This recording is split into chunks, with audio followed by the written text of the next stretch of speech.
सुनो भाई, ध्यान से सुनना अच्छे तरीके से। कल हम क्या पढ़ लिए थे, दोबारा एक्सप्लेन कर रहा हूँ एक बार और। क्लास नंबर हमारा 3, इंडियन टैक्सेशन सिस्टम पढ़ रहे हैं हम, भारतीय कर प्रणाली।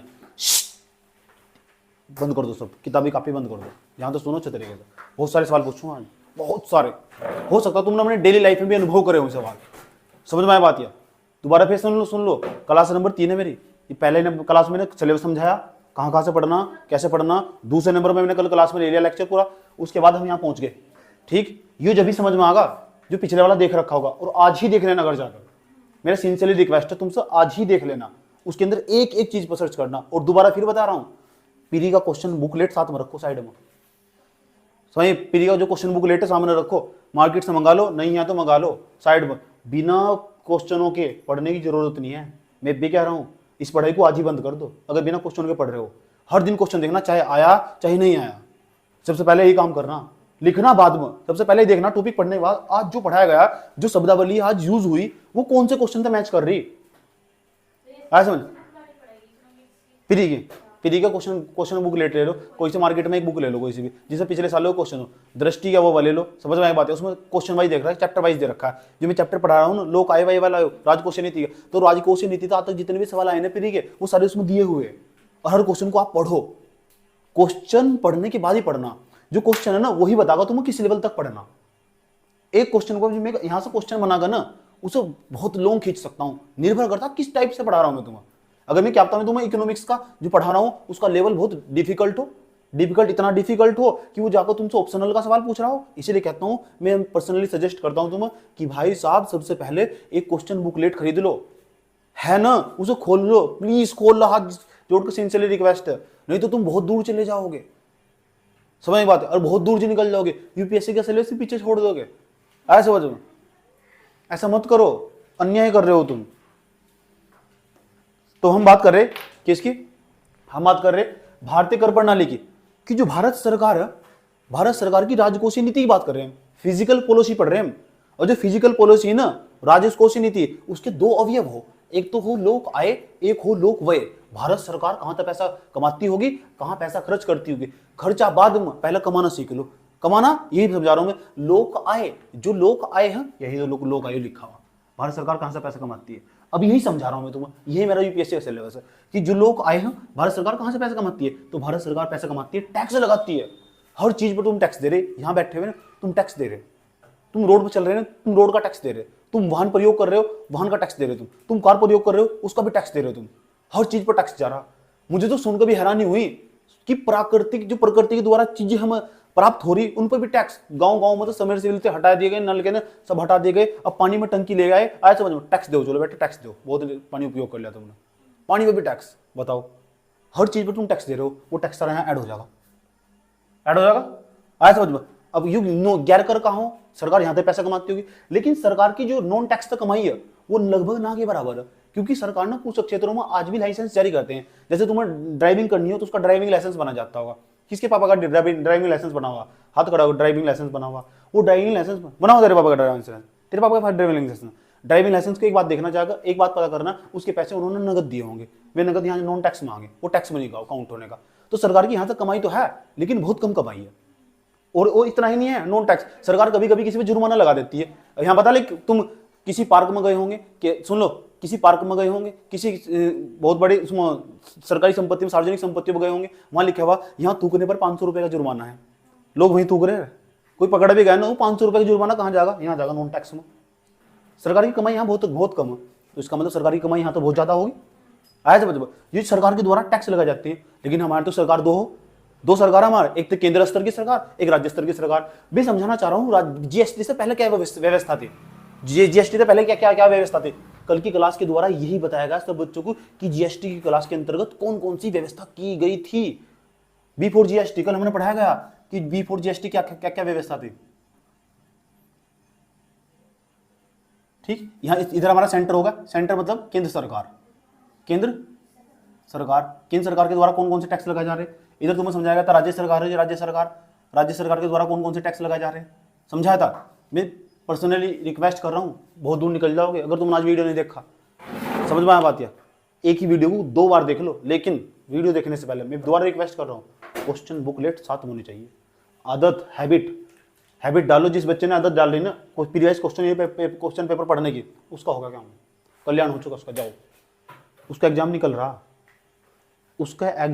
रहा, भाई साहब, समझ में आया बात है। इतना भी तुम आगे पहुंचा दिया हूं ताकि तुम क्वेश्चन का लेवल समझ सको। केंद्र सरकार, अब केंद्र सरकार के द्वारा कौन कौन से टैक्स लगाए जाते हैं? जीएसटी से पहले। अब जीएसटी के बाद क्या व्यवस्था, वो बाद में, क्योंकि अगर तुम अब जीएसटी समझना, सब लोग जीएसटी की बात करते हैं। अबे भाई जीएसटी कुछ नहीं है, उपाय है। पहले कारण समझ लो ना, यानी बिना तुम सिर्फ उपाय पढ़ रहे, ये हुआ ये जीएसटी पर अब तक 5 बार सवाल पूछा जा चुका, 2017 से लेकर अब तक हर बार सवाल आया जीएसटी पर। इतना फेवरेट हो चुका उसका। यूपीएससी की बात बता रहा हूं, कभी 15 नंबर का क्वेश्चन, कभी 12.5 नंबर का क्वेश्चन, कभी 10 नंबर का क्वेश्चन, हर साल सवाल पूछ रहा है जीएसटी पर। जब भी यूपीएससी पे मेंस का पेपर हुआ, सितंबर में हर साल पेपर हो यूपीएससी का, क्वेश्चन पेपर उठा देख लेना, हर साल जीएसटी पर सवाल है। आज घर जाकर देख लेना चाहे किसे ही कहते भाई जी, इतना तक मुझे अनुभव है। और तुम जब आओगे ना यहाँ क्वेश्चन को पढ़ पाओगे, तो पढ़ने के बाद तुम्हें बहुत अच्छा महसूस होगा, तुम्हें ना मजा आएगा पढ़ने के अंदर। लेकिन पहले क्वेश्चन बैंक मेंस का, पहले मेंस का फिर प्री का, पढ़ने के बाद उस क्वेश्चन का उत्तर ढूंढकर अपने आप सर्च करना ना। तुम खुद मेहनत कर रहे हो, क्वेश्चन ढूंढ रहे हो तुम, यही तो मेहनत है। कि कहाँ क्वेश्चन है, इसके जैसा क्वेश्चन कहाँ से, यही तो मेहनत हो क्या, किसे कहते हैं मेहनत? क्या हुआ, इसे मुंह क्यों दे रहे हो, खाना नहीं खाया आपने? केंद्र सरकार, तो केंद्र सरकार के द्वारा बहुत सारे टैक्स लगाए जाते हैं। ठीक, पहले नंबर पर कल टैक्स बताया गया था, उसका नाम था इनकम टैक्स।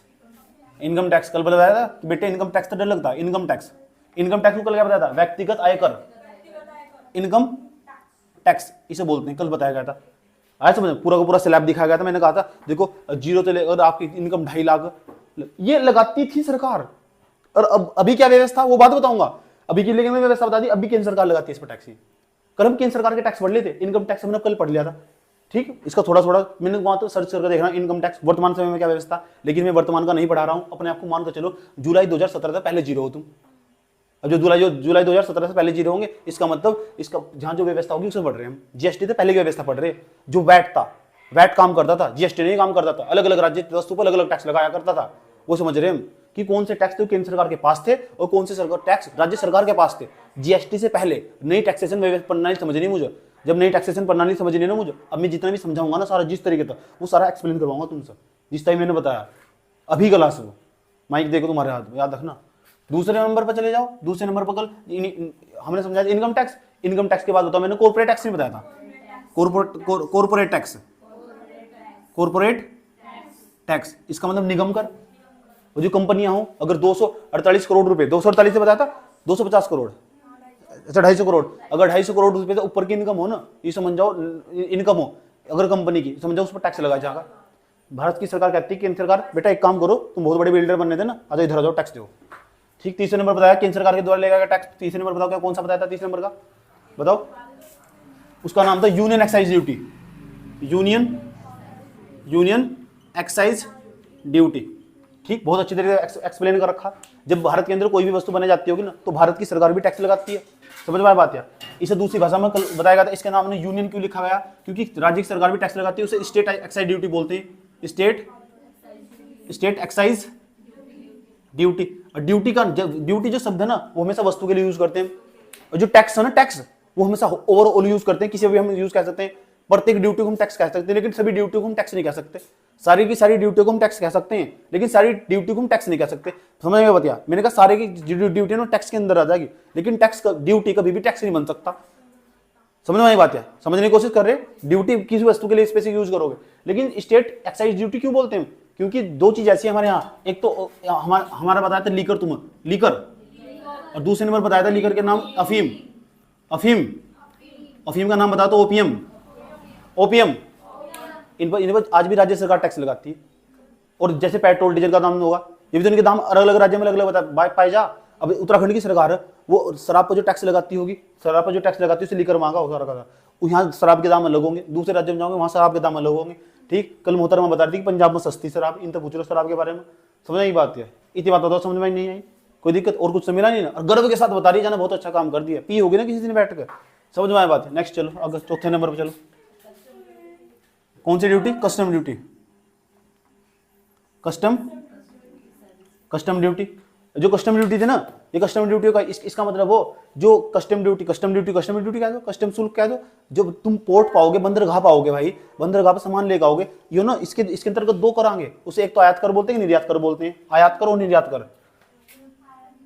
आयात कर एक हो, निर्यात कर। निर्यात कर भी लगता है बहुत कम हो यार, इसलिए ना के बराबर। इसे इसमें गायब कर देते हैं। अपनी वस्तुओं पर कर लगाएंगे हम, इसे मार्केट को बाहर बेचने जा रहे हैं, अपनी वस्तुओं पर कर लगा के बाहर बेचने जाएंगे, खरीदा कौन है सब? समझ में आया बात है? उसके बाद आयात कर लगाते हैं, पहले लगाते थे तो हमने बहुत रिलीफ दिया। आयात कर, इसे कस्टम ड्यूटी कहते हैं। अच्छा बेटा कहाँ जा रहे, कहाँ से आए हो? साहब फ्रांस से आया हूँ। अच्छा किससे मिलना था? जी सोनू से मिलना था। साथ में कौन है? जी उनकी बीवी जी है। अच्छा क्या क्या बेचना है? जी मार्कर बेचना था। मार्कर बेचना। क्या बेचना था? अच्छा मार्कर बेचना था। आ जाओ, वस्तु पाए, मार्कर बेचे। बेटा इधर आ जाओ। अच्छा तुम बाहर से आए हो, कस्टम ड्यूटी दो। कस्टम अधिकारी बैठे हैं, तुम्हारे जैसे अधिकारी हो मैं, जो यूपीएससी तैयारी करने के बाद जाते हैं, आराम से पैसे लेते हैं उनके प्यार के साथ, जो कस्टम अधिकारी। बात समझ में आया? पांचवें नंबर पर चले जाओ। एक हो सर्विस, क्या हो? सर्विस टैक्स, इसे बोलते हैं सेवा कर। क्या बोलते हैं? मैं हूं पढ़ा रहा हूं, दूसरे इंस्टीट्यूट में जाकर पढ़ाऊंगा, वहां अपनी सेवाएं दूंगा, उसमें सरकार मेरे पर टैक्स लगाएगी। पता कौन सी सरकार लगाई? केंद्र सरकार। पता होना चाहिए कौन से टैक्स केंद्र सरकार के अंतर्गत आते थे और कौन से टैक्स राज्य सरकार के अंतर्गत आते थे, तभी वर्तमान समय की व्यवस्था समझ में आएगी। ओके ठीक है। उसके बाद छठे नंबर का बताया था, उसका नाम था सेस। सेस क्या? दो सेस, इसे बोलते हैं उपकर।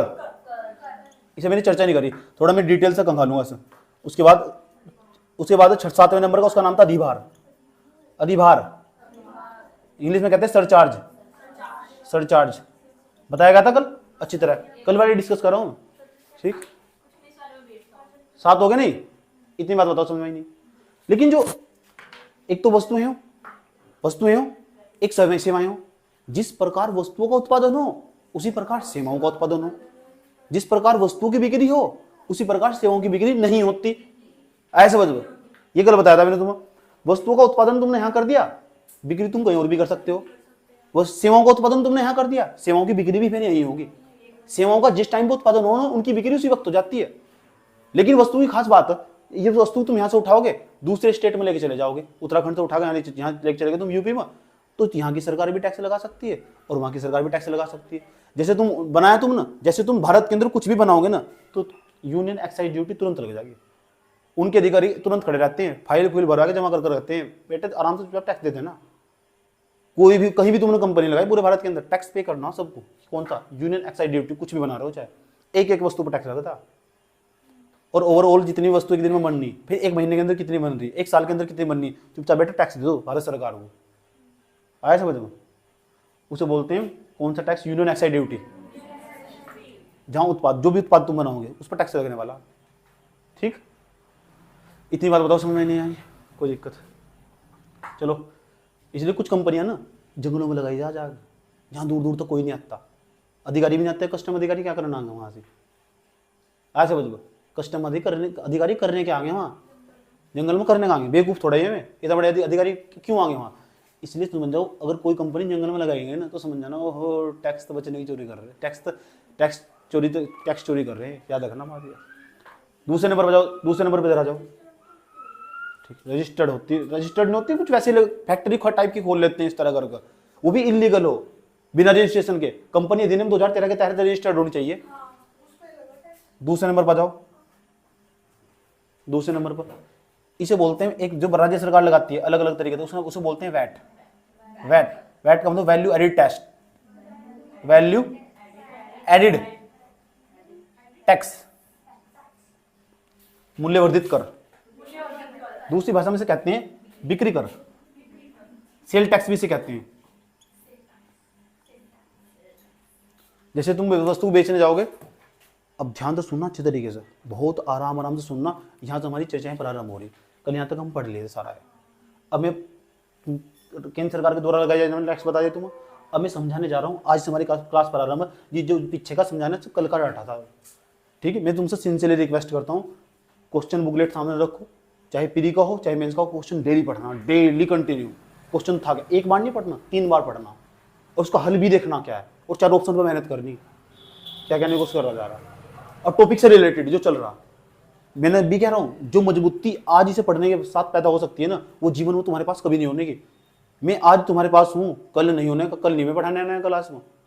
समझ में आया बात? मैं सिर्फ एक ही बार पढ़ाऊंगा, उसके बाद सिर्फ तुम्हें पढ़ना होगा। और आज जो तुम मेहनत कर लोगे इसके साथ साथ टॉपिक की, वो तुम्हें मुद्दत तक काम आएगी। तुम्हारा यूपीएससी एग्जाम कभी नहीं रुकने का, मैं गारंटी दे रहा हूँ, मजाक नहीं कर रहा हूँ। एक दिन तुम्हारे से बहुत पक्का हो चुका होगा, तुम बहुत आगे जी रहे, इस सिलेबस को पढ़ोगे। समझ बात? बहुत मस्त सिलेबस बनाया, जिसने बनाया ना साइंटिफिक तरीके से डिजाइन किया हुआ। ठीक, दुनिया की कैटेगरी से तुम्हें बाहर निकाल कर लेगा, तुम्हें तुम्हारी औकात बताएगा। कल बताया तो ईरा सिंगल को सुनने के बाद एक ही बात पता लगा, दुश्मन है ना जो भी, दिखा दो बेटा सिलेबस दिखाओ, पढ़ लो इसे बैठ कर। दुश्मनी नहीं करो उसके साथ ना, एक काम करो सिलेबस पढ़ लो। वैट की खास बात है, सुन लो वैट की खास बात।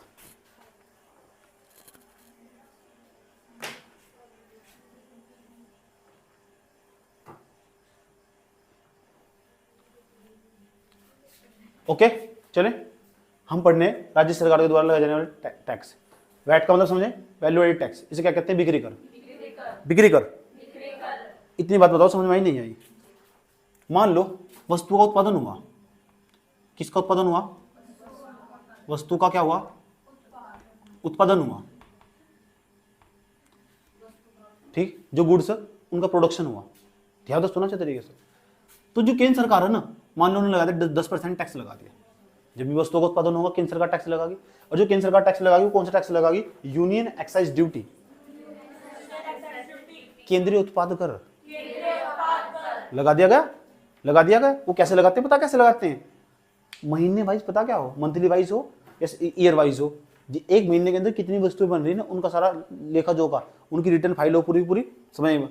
एक एक वस्तु को टैक्स लगा जा, कितने पीस इसके अंदर मार करके एक कंपनी के अंदर कितने तैयार हो रहे हैं, सब पर टैक्स लगाया जाएगा। 1 रुपए का, 2 रुपए का, बहुत कम हो उनके हिसाब से अमाउंट कर लेते हैं, काउंट कर लेते हैं, और सारा करके भारत सरकार के खाते में डालना पड़ेगा, और वो केंद्रीय उत्पाद कर के अंतर्गत आता होगा। ठीक, 10% टैक्स लगा दिया, यहां तक तो ठीक था, यहां तक कोई प्रॉब्लम नहीं है। तो केंद्र सरकार ने तो लगा दिया टैक्स। अब राज्य सरकार भी बैठी हुई इधर साइड। मान लो, अब मैं बहुत आराम से छोटा छोटा उदाहरण लूंगा, बहुत छोटा उदाहरण। ठीक, अब देखो, मान लो मेरे द्वारा क्या बनाया जा, मैं क्या बनाऊँ? बताओ क्या बढ़ेगा? मार कर नहीं बनाता आज, आज कुछ खाने पीने का बनाता हूँ। बताओ, अच्छा बर्गर? अच्छा, जब तो बर्गर जैसी हो रही तो सुनो, तुम मान लो बर्गर नहीं, पकौड़ा लेते, पकौड़ा। सोनू चाय वाले, अच्छा चाय बना लो, चाय वाले। ये सोनू भाई साहब चाय नहीं बनाते यार, है? अच्छा नमकीन, अभी तो नमकीन जैसी हो रही थी। ठीक है, ये पकौड़े वाले, सोनू भाई जी पकौड़े वाले।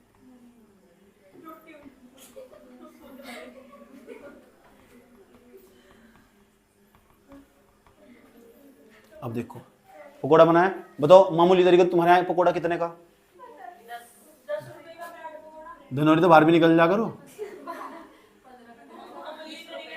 20 रुपए का आया समझ, मोटे मोटे तरीके से, जो ठीक ठाक तरीका, और जिसके अंदर मक्खी टाइप नहीं आती। समझ में आया बात है? 20 रुपए का पकोड़ा।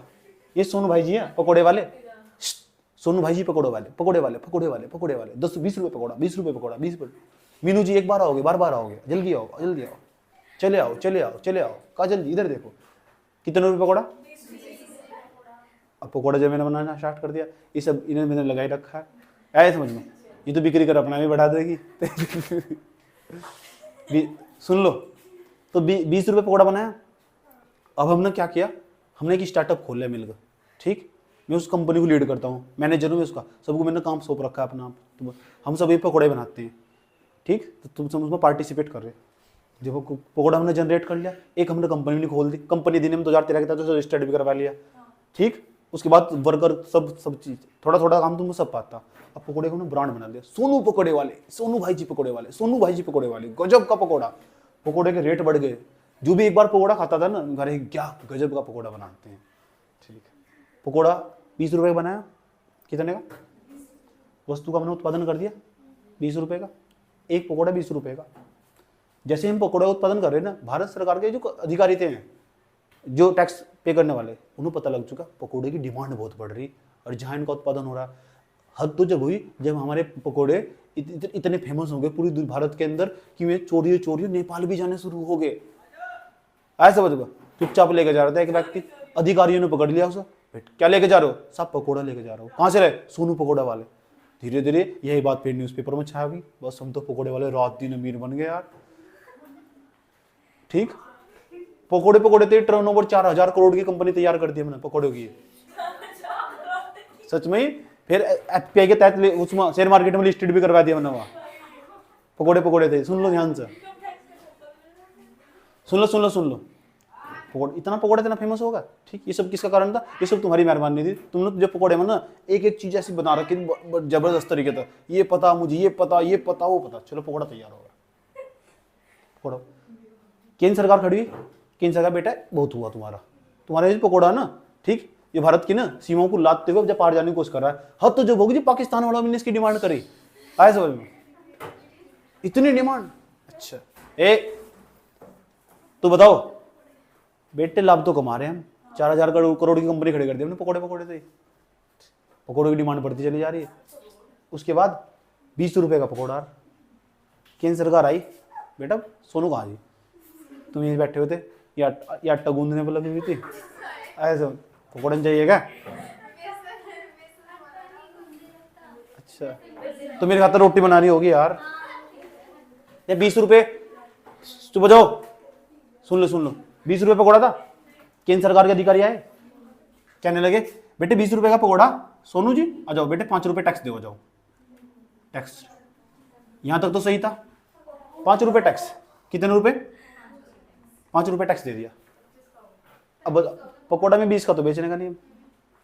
पकोड़ा जैसे पकोड़ा मेरी कंपनी से बनने के बाद, कंपनी का नाम वही है SPW, सोनू पकोड़े वाले।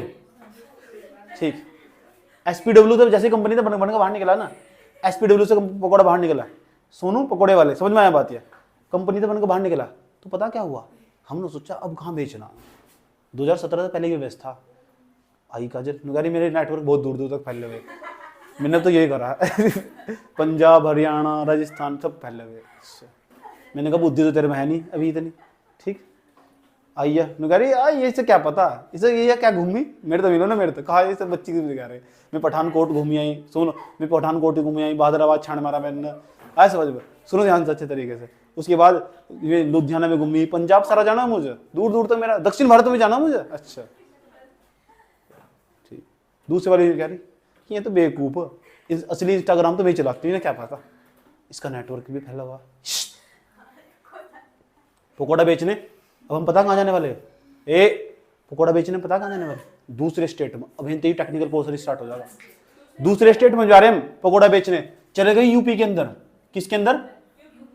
पकोड़ों का निर्माण कहाँ हो रहा है? उत्तराखंड के अंदर, उत्तराखंड के अंदर हो रहा है पकोड़ों का निर्माण। चले गए यूपी के अंदर पकोड़े बेचने, पकोड़े बेचने चले गए कहाँ बताओ? इकोनॉमिक्स की क्लास में पकोड़े बेचते हैं, गजब की बात हो रही है, पकोड़े बेचने चले गए। ध्यान से, नंबर फर्स्ट, आप जो पकोड़ा 25 रुपए का बेचोगे, कितने का? 25 रुपए का बेचोगे। अगर आप पूरे उत्तराखंड में ना कहीं भी 25 रुपए का पकोड़ा बेचोगे, और जो उत्तराखंड की सरकार के द्वारा वैट लगाया जाएगा, आए समझ में, उत्तराखंड की सरकार के द्वारा जो वैट लगाया जाएगा, अभी तो तुमने केंद्र सरकार को टैक्स दिया 5 रुपए का, अब उत्तराखंड की जो सरकार है इसे भी टैक्स देना पड़ेगा, आए समझ में। ठीक, अगर तुम वस्तु कहीं बेचोगे तो कहीं भी बेचोगे जब बेच देना पड़ेगा, अगर वहीं रखोगे तब नहीं देना पड़ेगा। ठीक है, उत्पादन पर ना जो टैक्स लगाती है वो केंद्र सरकार लगाती है, राज्य सरकार नहीं लगाती। अगर बेचने जाओगे तो फिर राज्य सरकार पकड़ लेगी, तुम बेटा कहाँ जा रहे हो, उत्तराखंड की, हम उत्तराखंड के अधिकारी, हमें टैक्स दो बेटे, उत्तराखंड तो उत्तराखंड में बेचोगे तुम। अच्छा, ये कहने लगी मैं तो हैदराबाद में जानने वाले। मैंने कहा कहाँ मिले थे? घर में शादी में घूम रही थी, मैंने बहुत सारे कैंडिडेट तैयार कर ले वहीं से। ठीक, उन्होंने कहा बस मैंने पकौड़े की बात करी है, मैं आपका पकौड़ा बिकवा दूंगी, पूरी सेल करवा दी इसने जबरदस्त तरीके से। एक को पकड़ कर सबके नंबर ले रखे थे ना, काम ही क्या कर रहा। तो पकौड़ों की डिमांड बढ़ गई। तो जो पकौड़े पर टैक्स है ना, जो राज्य, सुन लो ध्यान से, पकौड़े पर जो टैक्स लगाया तो राज्य सरकार के द्वारा जो वैट लगाया जा। ठीक, इसने कहा, मैंने कहा कितना बेचो? इसने कहा जी 25 रुपये बेचो। 25 रुपये का पकौड़ा 25 रुपये बेचने जा रही थी, रास्ते में अधिकारी मिल गए, ट्रक में क्या ट्रक उठाओ, या ये दादा की तरह कौन है? मैं कौन है? अरे कौन है? नहीं, कागज दिखाओ, प्रोडक्शन का टाइप दिखाओ, कहाँ बेचने जा रहे हो? जी हैदराबाद बेचने जा रही हूँ। अच्छा, क्या बेचने जा रहे हो? जी पकौड़े बेचने जा रही हूँ। अच्छा बेटा नीचे उतरो, ठीक, और थोड़ा तमीज सीखो, वैट लगाओ, उत्तराखंड की सरकार के द्वारा टैक्स लगाया जाता है। इसने कहा कितना? इसमें 5 रुपये का टैक्स लगता है, 5 रुपये का, 5 रुपये का टैक्स लगाया। अब 25 का तो बेचने ही नहीं, आया समझ में। बंदीना का वादा भी कर रखा है, हैदराबाद वालों के साथ वादा भी कर रखा है, कि 25 का पकौड़ा देगी, फिर 5 रुपये अपनी जेब पे पे करने पड़ेंगे, ठीक, भूल जाओ, कोई दिक्कत नहीं है। इसका मतलब दूसरी वाली दिया काजल, या कहने लगी मेरी सहारनपुर में डिमांड है, इसकी हैदराबाद में, तो मेरी सहारनपुर में डिमांड है, ठीक, अभी तेरा नंबर आ गया, बाद में ले जाएंगे बाहर। इतनी बात बताओ, समझ में ही नहीं है। पूरे उत्तराखंड के अंदर अगर तुम पकौड़े बेचोगे तो 5 रुपए का टैक्स लगाएंगे। वो निर्भर करता है राज्य सरकार का वैट कितना चल रहा है, ये वैट कितना चल रहा है। जीएसटी से पहले की बात बता रहा हूँ तुम, पूरे उत्तराखंड के अंदर कहीं भी बेच सकते हो। इसे बोलते हैं इंट्रास्टेट, अंतः राज्य। तो केवल उत्तराखंड सरकार के, अगर तुम यूपी के रहने वाले हो, यूपी में तुमने उत्पादन करा है, जब उत्पादन करोगे केंद्र सरकार पकड़ लेगी, बेटा कहाँ जा रहे हो, इधर आ जाओ, टैक्स दे दो, वो दे दिया। अगर से बेचने जाओगे, जो बेचने जाओगे ना तुरंत वैट लग जाएगा, और वैट को हम बोलो बिक्री कर, बेचने पर ही लगेगा, वो बेचने पर ही लगेगा, बिना बेच को लगने का हो। चाहे तुम उत्पादन करके रख लो, उत्पादन तुमने करके रख लिया, उत्पादन कर लिया, तुरंत केंद्र सरकार पकड़ लेगी। उत्पादन बेटे केंद्रीय उत्पादन करे, यूनियन एक्साइज ड्यूटी दो, बेटा कहाँ जा रहे हो, इधर जाओ। जैसे बेचने जाओगे ना, बेचते तो तुम्हें पता लगा, उदाहरण मैंने कहानी बताई पूरी, रास्ते में पकड़ लिया, कहाँ जा रही है जी, हैदराबाद जा रही है, क्या करना है, पकौड़ा बेचना था, ले बेटा 5 रुपये निकालो, जाओ एक पकौड़े के, कितने पकौड़े जी, 100 पकौड़े थे, 100 की 5 तो गुना कर ली, 150, बेटा 500 रुपये निकालो, टैक्स दे जाओ। बात समझ में आया, कोई दिक्कत, ठीक। या भी थी कह रही सहारनपुर, ठीक, सहारनपुर, मैंने कहा बेटा यूपी की सीमा, वो यूपी में चला जा, तेरे में इतनी तमीज नहीं है तेरे में। मैंने कहा उत्तराखंड में बेचना, तुझे उत्तराखंड के ये कहती मेरे जवालपुर में बहुत जानने वाले, आदि जीवन में नहीं काटता है, इन्हें लगाया क्या, कोई आकाश नाम का कैंडिडेट होगा, उसे फोन लगाया ऐसा उठाकर, ठीक है, कह रही इधर आ जाओ, मैं आपको वहाँ मिलूंगी फलाना दिन का, ये लेके गई पकौड़े भी, कहीं में लेके जा रही, बुग्गी में भरेगा, चलो ये भी सही है। इतना बताओ, समझ में आई नहीं।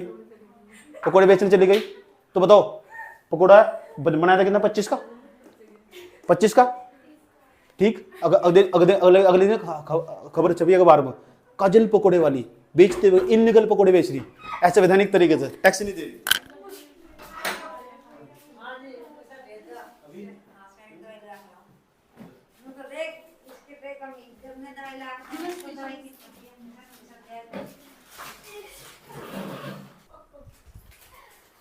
अच्छा, काजल जी ना इनलीगल तरीके से पकौड़े बेच रही थी, अमर उजाला में छपी पाई गई सुबह को, ये काजल इनलीगल पकौड़े बेच रही है।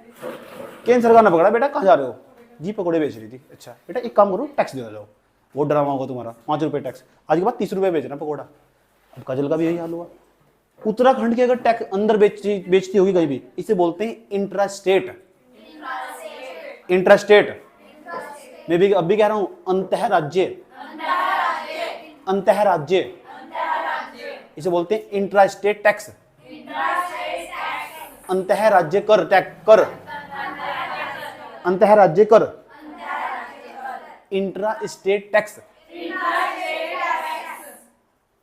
इंट्रा, हाँ इंट्रा बोलते हैं यार, हिंदी में क्या बोलते हैं, ठीक। इंट्रा स्टेट टैक्स याद रहेगी बात, कोई दिक्कत। अंतः राज्य टैक्स, अंतः राज्य टैक्स, टैक्स टैक्स टैक्स, बात समझ में आई। हाँ जी, आंतरिक राज्य भी कह सकते हैं सर।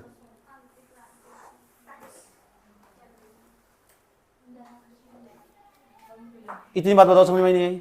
इसका मतलब जो वैट की दर होगी ना, वो पूरे, अगर तुम वस्तु को उठाओगे, वस्तु जब बेचने जाओगे ना, किसी भी वस्तु बेचने जाओगे, तुम पकौड़े को उठाकर, अगर तुम पकौड़े की अगर उत्तराखंड के अंदर बेचोगे, तो तुम वैट की जो वैट लगेगा, राज्य का वैट लगेगा, केवल बिक्री कर एक जैसा रहेगा, उसे हम कहेंगे अंतः राज्य, अंतः राज्य कर, अंतः राज्य करने के लिए माना होगा। इतनी बात बता दो, समझ में ही नहीं है यहाँ तक, अंतः राज्य कर समझाया तुम। और जैसे ही ना, ठीक, अब आ जाने वाली गैर कर रहे हो तुम्हारा भाई, दूसरे वाली काजल, ठीक, ये पता क्या बोलती है, ये क्या बेचेगी आपके पकौड़े, हमसे मिलो हमसे, ठीक है, आधा जीवन हमने इसमें काट दिया है, ठीक। पकौड़े बेचने पता कहाँ चली गई, पंजाब, कहाँ जाई, पंजाब, हरियाणा, राजस्थान, गजब आए समझ में, दक्षिण भारत में केरल, कर्नाटक, गोवा, तमिलनाडु, गजब का प्रावधान। मैंने कहा यार तेने तो कमाल कर दिया। जैसे अब मेरी बात सुना ध्यान से अच्छे तरीके से, ये मेरा उत्तराखंड, ये मेरा प्यारा प्यारा उत्तराखंड, ये इसका हरियाणा, ये इसका पंजाब, आए समझ में, ये इसका चंडीगढ़, ठीक। और क्या बेचने गई, पकोड़ा, क्या बेचने गई। अब जरा एक बात बताओ, जब हम एक ही वस्तु को बनाते होंगे तब केंद्र सरकार टैक्स लगाती होगी, कौन सा टैक्स लगाती होगी। अब तुम्हारे मुख से सुनना चाहता हूं सारी बातें मैं। अब मैं जा रहा हूं इसे बेचने, जब तक भारत के जहां बनाया उसी राज्य के अंदर बेच रहा था तो उस राज्य का टैक्स लग रहा था, उस अंतः राज्य कर। अब मैं जा रहा हूँ राज्य से बाहर, जैसे राज्य से बाहर जाऊंगा रास्ते में पकड़ लेंगे मुझे अधिकारी, बेटा कहाँ आए हो, चीफ मार्केट में जाना, थोड़ा बॉर्डर लगा रहा रास्ते में, ये यूपी का उत्तराखंड का बॉर्डर है। जैसे पार करोगे ना सर, इससे पार करके फिर दूसरे राज्य में जाओगे, दूसरे से फिर तीसरे राज्य में जाओगे, जिस भी राज्य में जाओगे ना वहां बेचोगे जाकर। तो सवाल है कि वहां का टैक्स लगेगा, कहाँ का टैक्स लगेगा, जहां तुम बेच रहे होगे वहां का टैक्स लगेगा, या फिर जो टैक्स की दर है वो उत्तराखंड के टैक्स की दर लगी। भाई ये पकौड़ा बेचने चलेगी हरियाणा के अंदर, आज समझ में, तो हरियाणा के पास भी वैट होगा अपना खुद का, होगा नहीं होगा। अब ये मेरे पकौड़े पर उत्तराखंड का वैट लगा, हरियाणा का वैट लगा, ये पूछना चाह रहा हूं मैं तुमसे। किसने कहा, मतलब तुम कोई वैज्ञानिक हो, अपने आप ही उत्तर ले लिया, उत्तराखंड का क्यों नहीं लग सकता वस्तु तो ये तो इन्होंने बताया कि उत्तराखंड में बेचेंगे वही टैक्स लगा, उत्तराखंड में बेचेंगे वही टैक्स लगा। उत्तराखंड मैं कह रहा हूँ एक वस्तु तूने एक राज्य बनाई हुआ, दूसरे राज्य में तुम बेचना चाह रहे हो, तो जो कर लगा ना उस कर को बोलते हैं अंतरराज्य, यानी राज्य तो बाहर निकाल दिया, अंतर राज्य कर। उसे क्या बोलते थे, उसे पिछले वाले क्या बोलते थे, अंतः राज्य कर, अंतः, इसे क्या बोलते हैं, अंतराराज्य कर, इसे बोलते हैं इंटरनल स्टेट टैक्स, इसे बोलते हैं इंट्रा स्टेट टैक्स, जो इंट्रा स्टेट टैक्स है। तो ये सवाल मैं तुमसे पूछना चाह रहा हूँ, जैसे ही तुम उठाओगे इसे जो प्रोडक्ट होगा तुम्हारा, उसे उठाओगे, पकौड़े उठाओगे तुम और दूसरे राज्य में बेचने जाओगे पकौड़े को, तो टैक्स कहाँ का लगने वाला होगा, कहाँ का वैट लगेगा, ये उत्तराखंड की सरकार का टैक्स वैट लगागी या फिर हरियाणा की सरकार वैट लगागी अपना। वस्तु तो मैंने बनाई, आए समझ में, वस्तु तो बनाई हमने, अच्छा टैक्स कोई और लगा पे, टैक्स कोई और लगा पे, तो मैं आंसर इसका पता क्या होगा, इसमें क्या हुआ करता था, ना तो हरियाणा की वस्तु टैक्स लगाती थी, ना उत्तराखंड की टैक्स लगाती थी, केंद्र सरकार टैक्स लगाती थी, उसका नाम था सीएसटी। सीएसटी क्या नाम था, सीएसटी। ये सब चीजें तुम्हें कॉपी में लिखनी होगी बेटे, याद रखना, आज ही आ जाए कल आ जाए बात, 2 दिन जैसे बीत जाएंगे ना, आज समझ, आज 2 दिन जैसे बीत जाएंगे ना तुम्हारी हवा खराब हो जाएगी। डाटा इतना समझ में आता जटिल पहलू ही हो, अगर तुम्हारी समझ में आ रहा है, मैं कैसे उदाहरण देने पड़ रहे हैं मुझे, इस तरह पता तुम कितने ठग इंसान हो। सीएसटी, इस सीएसटी को बोलते हैं सेंट्रल स्टेट टैक्स, केंद्रीय उत्पाद कर, केंद्रीय उत्पाद, इसे बोलते हैं सेंट्रल स्टेट टैक्स। ठीक, इतनी बात बताओ समझ में, अब याद रहेगी बात, ऐसा होता नहीं, हुआ करता था समझ में आया, ऐसा होता नहीं, ऐसा हुआ करता था, तू ना बोल रही, ऐसा हुआ करता था, होता नहीं, क्या लिखा हुआ है, B4GST। अब समझ में आया। अब बताओ सीडी गुरु के अंदर इतनी सारी कंपनियां लगी हुई, ये प्रोडक्शन नहीं कर रही होगी, बहुत सारी वस्तुएं नहीं बना रही होगी, और जब वस्तुएं बना रही होगी तो सबसे पहले कौन सा टैक्स लग रहा होगा, 2017 से पहले लग रहा होगा। और जब एक राज्य के अंदर बेचती होगी, उत्तराखंड के अंदर ही वस्तु को बेचती होगी, तो कौन सा टैक्स लगता होगा, वैट, उत्तराखंड का वैट, सब राज्यों का वैट अलग अलग था नहीं था। ठीक, अब इसमें एक समस्या थी, जब मैं वस्तु यहां बेचने जाऊंगा, उत्तराखंड के अंदर बेचूंगा तो वस्तु का दाम अलग, अगर मैं हरियाणा के अंदर बेचूंगा तो वस्तु का दाम अलग, हरियाणा को छोड़कर अगले राज्य में चला जाऊंगा तो फिर दाम अलग, अगर तीसरे राज्य में चले जाऊंगा तो वहां दाम अलग, एक ही वस्तु दाम अलग अलग नहीं हो जाएगा। देखो अब मेरा पकौड़ा देखो कितने का था, मेरा पकौड़ा था 25 रुपए का, कितने रुपए का, 25 रुपए का पकौड़ा लेके चला गया मैं हरियाणा के अंदर, किसके अंदर, याद रहेगी बात है। ठीक, जब मैं यहाँ बेच रहा था उत्तराखंड में, तो हरियाणा की सरकार पता क्या कहती है, बेटा कहाँ से आए हो, मैंने कहा जी यहाँ से आया, अच्छा तो वहाँ जो वैट के रेट होंगे ना अलग होंगे, हमारे यहाँ वैट के रेट अलग होंगे नहीं होंगे। ठीक, बात समझ में आ रही, क्या कोशिश की जा रही। ठीक, तो अलग अलग राज्य के अंदर ना वैट के रेट अलग अलग होंगे, तो वस्तु के दाम भी फिर अलग अलग होंगे, वस्तु के दाम अलग अलग होंगे नहीं होंगे। ठीक, मान लो 25 रुपए पर हरियाणा की सरकार के द्वारा टैक्स लगाया जाएगा, तुम हमारे राज्य में जाकर बेच रहे हो तो उनके द्वारा, उनकी सरकार के द्वारा वैट लगाया जाए, वैट तो बोलते हैं ना उसको क्या बोलते हैं, सीएसटी। ठीक, तो वो अलग हो जाएगा। इतनी बात बताओ समझ में आई, सीएसटी समझ में आ रहा है, केंद्रीय उत्पाद कर। तो बताओ दाम अलग हो जाएंगे नहीं हो जाएंगे, दाम क्या हो जाएंगे, अलग हो जाएंगे, उसे सीएसटी बोलते हैं, केंद्रीय उत्पाद कर, केंद्रीय उत्पाद कर। कोई प्रॉब्लम यहां था, अब हम आगे बढ़ा रहे हैं अपनी कहानी को। ठीक, अब जो पुराना टैक्स सिस्टम था ना, सुनो, हाँ, central sales tax, central sales tax कहते हैं, सेल्स टैक्स केंद्रीय बिक्री कर हो, समझ में आया बात है। उस उत्पाद कर मत लिखना, सेंट्रल सेल्स टैक्स हो, सेल्स टैक्स, सेल्स टैक्स। ठीक, तो बताओ वस्तु एक ही थी हमारी, वस्तु एक ही थी हमारी, वस्तु उठाए तुम इस राज्य के अंदर लेके, मान लो यूपी के अंदर बेच जाकर तुम, दूसरे नंबर पर चले गए तुम उत्तराखंड के अंदर बेच रहे तुम, तीसरे नंबर पर चले जाओ, तीसरे नंबर पर पंजाब के अंदर बेच रहे तुम, पंजाब के अंदर जाकर वस्तु को, वही वस्तु का दाम अलग अलग। एक ही पकौड़ा 25 रुपए का था, आया समझ में, ये 25 रुपए का, यहाँ अलग दाम होगा, यहाँ दाम अलग होगा, यहाँ दाम अलग होगा। ठीक, कोई दिक्कत? अब पकौड़ा यहाँ भी बन रहा, पकौड़ा वहाँ भी बन रहा, वहाँ भी तो पकौड़े वाले बना रहे होंगे। अब जब वहाँ की पकौड़ा बना रहे होंगे, हो सकता वे भी लागत इतनी लगा रहे हो, हम भी लागत इतनी लगा रहे हो, लेकिन हमारे वैट के रेट अलग हो, वैट के रेट अलग होंगे वहाँ से। ऐसे पकौड़ा वे बना रहे होंगे, पकौड़ा हम भी बना रहे, इतनी बात होता समझ में नहीं। अगर हम अपनी वस्तु में इधर लेकर आएंगे तो CST लगेगा, अगर हम अपनी वस्तु इधर लेके जाएंगे तो CST लगेगा, अगर हम वहीं का वहीं बेचेंगे तो वैट लगेगा। बात समझ में आई बात? ये चीज दिमाग में धारण कर लो, ये सब चीजें ऐसी जो तुम्हें दुनिया तो यूनिक बनाएगी। अब मैं तुम्हें ये किसी चीज का बिल देखना सिखा दूंगा, तुम्हें कोई भी चीज का तुम बिल देखते हो, बहुत चीजें लिखी है, IGST क्या हो, CST क्या हो, उसे देखते हैं बच्चे, इग्नोर करके निकल जाते हैं। जिसका दाम तुम जो CST देख रहे हैं ना, इसे अब जा समय में IGST कह दिया गया, IGST, इसे integrated GST, integrated GST bill पर लिखा रहा, कोई भी जहां GST लगती हो, कोई भी बिल कटवाते हो तुम देख लेना, उसमें लिखा रहेगा IGST। उसका मतलब पता क्या हो, वो एक प्रकार का CST है।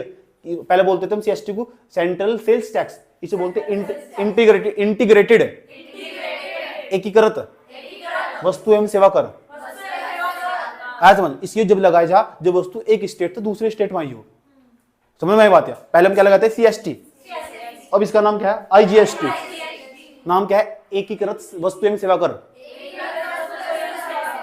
Integrated goods and service tax, एकीकृत वस्तु एवं सेवा कर, पता लग गया इसका नाम। जब वस्तु एक स्थान एक राज्य से पार करके दूसरे राज्य में जाती होगी तब IGST लगता होगा।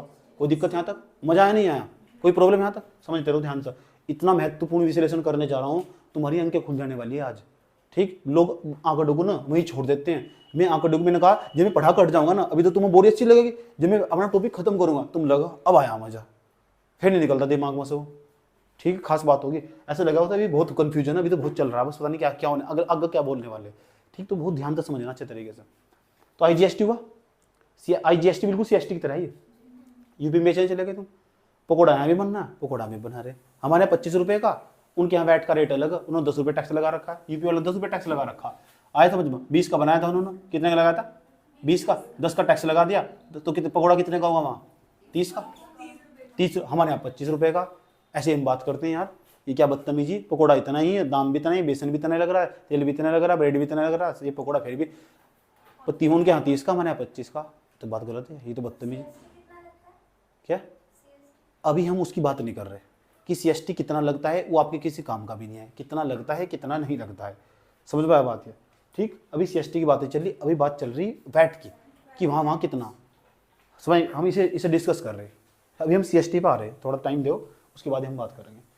तो यूपी के अंदर सुन लो, यूपी के अंदर यूपी की सरकार के द्वारा टैक्स लगाएगा, ठीक, वैट लगाएगा, यूपी बिक्री कर रहे हो, वैट है वहाँ का, बिक्री कर 30 रुपये पकौड़ा होगा। अब जो बॉर्डर पर रहने वाले लोग थे ना, बॉर्डर पर रहने वाले लोग थे, अब इनके सामने समस्या थी, इधर कि इधर, पकौड़ा इधर चलाऊँ खीर इधर, तो जिधर सस्ता हो जाता है, आया समझ में। लेकिन समस्या एक ये भी है कि जब तो आज तो पेट्रोल डीजल को देख रहे हो तुम, भारत के लोग बहुत तेज है, जो बॉर्डर पर रहते हैं उनके लिए फायदा हो, जिधर भी 5-10 रुपये कम होगा ना पेट्रोल, उधर से भरवा लेते पेट्रोल के। समझ नहीं बात, ये मजा गाड़ी लेकर उधर चलते हैं। मैं कल बताता था ना, जो लोग हैं ना यहाँ के, नेपाल जाते हैं पेट्रोल भरवाने के, वहाँ सस्ता हो जा, फिर इधर चले जाते हैं, क्योंकि आना जाना फिर आधार कार्ड दिखाओ आ जाओ, क्या दिक्कत है, बात समझ में आया। ठीक, नेपाल के कुछ गाँव हमारे यहाँ उसमें मिले, बिहार के उसमें ही, बिहार तक टच कर रहा है नेपाल का जिला, ऐसा लगा यहाँ तुमने कदम रखा है, 2 कदम रखेंगे इधर साइड में, इधर या गली जा रही बीच में, ये पल्ले वाली नेपाल की और या भारत की, दिखाई मैंने तुम्हें फोटो इस तरह, नहीं जो उत्तराखंड पड़ा जो दिखाऊंगे, समझ में आया बात है। ठीक, इस तरह आवाजाही करते हैं लोग, बस इस तरह, और क्या होगा। तो सुनो, तो इनके लिए समस्या सबसे ज्यादा समस्या नहीं हुआ करती थी, तो ये बैठा करते थे यार, ये सोचते थे यार जब ये समस्या कि एक ही देश हमारा, वस्तु एक ही जैसी, बिल्कुल मार्कर चलो इसकी जगह आप तो पकौड़ा बना रहे थे, अब मार्कर पा जाओ, मार्कर बनाना होगा, उत्तराखंड में मार्कर बनाया जा, ये 25 रुपए का मार्कर, यू भी मार्कर बनना है, ये 30 रुपए का मार्कर, और लिखने का काम इस तो वही हो रहा है, गुणवत्ता इसके अंदर भाई है। इसका मतलब समस्या हो कि हमारे देश में ना आज भी असमानता, भेदभाव हो हमारे देश में। यानी इसका मतलब जो भारत का ना जो वैट है, जो राज्य के द्वारा जो लगाया जाने वाला वैट, ये जो कर प्रणाली, भारत सरकार की जो कर प्रणाली है, राज्यों की जो कर प्रणाली, यह मनुष्य के साथ भेदभाव कर रही है। आज समझ, अगर तुम दिल्ली में पैदा हुए, दिल्ली में तो महंगे में सब चीजों में वैट ज्यादा होगा, तो उसकी क्या गलती को, जो बच्चा पैदा होगा वो दिल्ली में पैदा हुआ, उसको तो फिर महंगा टैक्स पे कर रहा है। अगर उत्तराखंड में पैदा हुआ तो सस्ता टैक्स पे कर रहा। आज समझ, इसका मतलब कहीं ना कहीं जो पुराना टैक्स सिस्टम था ना, वो ना भेदभाव करता था। क्या करता था? भेदभाव। एक देश एक टैक्स होना चाहिए, वस्तु पर एक ही दाम होना चाहिए, one nation one tax, one nation one tax, ये धारणा होनी चाहिए। पुराने वाले टैक्स सिस्टम के अंदर जिसे हम वैट बोलते हैं, उसके अंदर सबसे बड़ी खामियां और कमियां यही थी कि उसे हमने रिप्लेस करना पड़ा। क्यों? क्योंकि एक वस्तु और दाम अलग अलग हुआ करता था अलग अलग राज्य में। कारण क्या था? तुम अच्छी तरह जानते हो कारण क्या था। बेहतरीन तरीके से कैलकुलेशन देखो, उदाहरण समझाए मैंने तुम, बहुत सरल तरीके। मुझे नहीं लगता इस टॉपिक को इतने सरल तरीके से कभी वैट को समझा जा सके। समझ में आया बात है? और वैट जब वस्तु तुम उठाकर एक स्थान से दूसरे स्थान पर लेके जाओगे, एक स्थान से और उसी राज्य के अंदर बेचोगे, तो जो लगता होगा उसे अंतः राज्य कर बोलते हैं, अंतः राज्य कर। अगर बाहर लेके जाओगे अंतरराज्य कर बोलते हैं, अंतरराज्य कर बोलते हैं, इसे बोलते हैं इंट्रास्टेट टैक्स। बात समझ में आया? ठीक। और जो वहां लगता था पहले उसे बोलते थे सीएसटी, और वर्तमान समय में बोलते थे जीएसटी, वो बोलते हैं IGST, integrated goods and service tax. बस इतनी बात बता दो, मुझे समझ में आई नहीं आई है। किसी बच्चे के यहाँ तक कोई प्रॉब्लम है क्या भाई? समझ में आया बात है? तो व्यापार करना बहुत मुश्किल होया करता था इस तरह कि इधर खरीद बेच वस्तु को, इधर खरीद बेच, तो व्यापार करने में बहुत समस्या खड़ी हुआ करती थी। समझ आई बात है? जो पुराना वाला टैक्स सिस्टम था, इसी जो पुराना वाला टैक्स सिस्टम था ना, इसी की बहुत बड़ी कमियां और खामियां थी, उसमें ही खामियां थी। अब बताओ लग गया कि हम जीएसटी क्यों लेकर आए? पता लग गया? बता दोगे? वस्तु के दाम अलग अलग राज्य में अलग अलग नहीं हुआ करते थे। क्यों हुआ करते थे? क्योंकि जो राज्य सरकार हुआ करती थी ना, उसके द्वारा वैट लगाया जाया करता था, और वैट के कारण ना जो वस्तु हुआ, यही लिखना बुक्स के अंदर। तुम लग रहा बहुत आसान है, सारी बुक में यही लिखा हुआ भाई। बुक मेरे जैसे इंसान ने तो बनाई, वो को भी ऊपर तो थोड़ा ही टपका था। समझ में आया बात? बस सब चीजें तुम्हें इतने सरल तरीके से परोस दी जा रही, तुम्हें मेहनत कम करनी पड़ रही। ट्यूशन का मतलब अनुशासन हो, अनुशासन लगातार रेगुलरिटी बनाए रखना, हर दिन कुछ नया सीखते जाना, अपने अंदर अमूल चूल के परिवर्तन करना। कैसे परिवर्तन करना? ये हो ट्यूशन का मतलब। ट्यूशन का मतलब रेगुलरिटी हो, अनुशासन हो, ट्यूशन का मतलब। समझ आई बात है? एक बच्चा जो क्लास में नहीं आता, एक बच्चा जो क्लास में आ रहा, धरती आसमान का अंतर होगा, लिख कर करना, पूरी जिंदगी में अंतर होगा। पूरी जिंदगी में तुम क्या सोच रहे, तुम यहाँ नहीं भी कुछ सीख रहे ना, 4 घंटे तुम क्लास में आकर बैठे हुए, तो तुमने इतनी चीज सीख ली जो तुम्हें पूरे जीवन भर दे रही हो, तो तुम्हारे लिए आया समझ? इतने नैतिक मूल्य तुम यहाँ से सीख के चले जाते हो, ना चाहते हुए भी तुम क्लास का इतना बेनिफिट हो। समझ बात यार? ठीक। और कुछ करने की चाह, जज्बा, ये जब सब पनपते हैं, इनका निर्माण क्लास के अंदर हो, शैक्षणिक संस्थाओं के अंदर मूल्यों का विकास हो। शैक्षणिक संस्थाएं ये काम करती है। तुम देखते हैं सामने वाला बंदा इतनी मेहनत कर सकता, हम क्यों नहीं कर सकते? समझ में आया बात यार? ये सीखा जाता है वहां से। बात समझ में आई है बात? ठीक। और तुम्हें बार बार प्रेरणा का ये तो तुम्हारे लिए, तुम्हारी जिंदगी में मील का पत्थर साबित होगा। ये तुम्हारा ट्यूशन तुम्हारी जिंदगी में, तो ये तुम्हारा ट्यूशन मील का पत्थर साबित होगा, जितना यहाँ बच्चा बैठा हुआ दोबारा। समझ में आई बात है? तुम जीवन में कभी खाली बैठने वाले नहीं है, गारंटी दे रहा हूँ मैं तुम्हें। अगर तुमने थोड़ा सीरियस होकर पढ़ाई कर रखी मेरे साथ, कभी खाली बैठने वाले नहीं। तुम कोई भी काम कर लोगे, कुछ भी काम, तुम्हारा कभी किसी काम में मन नहीं लगने वाला। एक ही चीज में संतुष्टि मिलेगी, वो पढ़ाई। रियलिटी बात बता रहा हूँ, वास्तविकता आया, तुम आदत बन चुकी, तुम्हारी हैबिट में आ चुका हो। 5-7 घंटे तुम्हारे लिए कुछ नहीं है पढ़ना। और अच्छी बात हुई, पॉजिटिव साइड है इसका। इतनी बात बताओ, समझ में आई नहीं आई? कोई प्रॉब्लम है तक? वस्तु को जब राज्य के अंदर बेचने जाओगे, तो अलग अलग राज्य के अंदर पता लग गया ना, पुराने वाले टैक्स सिस्टम को हमने क्यों रिप्लेस कर दिया। जो मैं शब्दावली बोल रहा है ना, ये भी कॉपी के अंदर लिखो। पुराने वाले टैक्स सिस्टम के अंदर ये सबसे बड़ी खामियां थी, कमियां थी, इसलिए हमें उसे रिप्लेस करना पड़ा। क्यों? एक ही वस्तु थी, उसके दाम अलग अलग राज्य के अंदर अलग अलग हुआ करते थे। ये भी बात लिख डालो, यही भाषा तो निकाल के लिखनी तुम। इस सवाल पूछा हुआ जो मैं तो क्या हुआ? पूछ।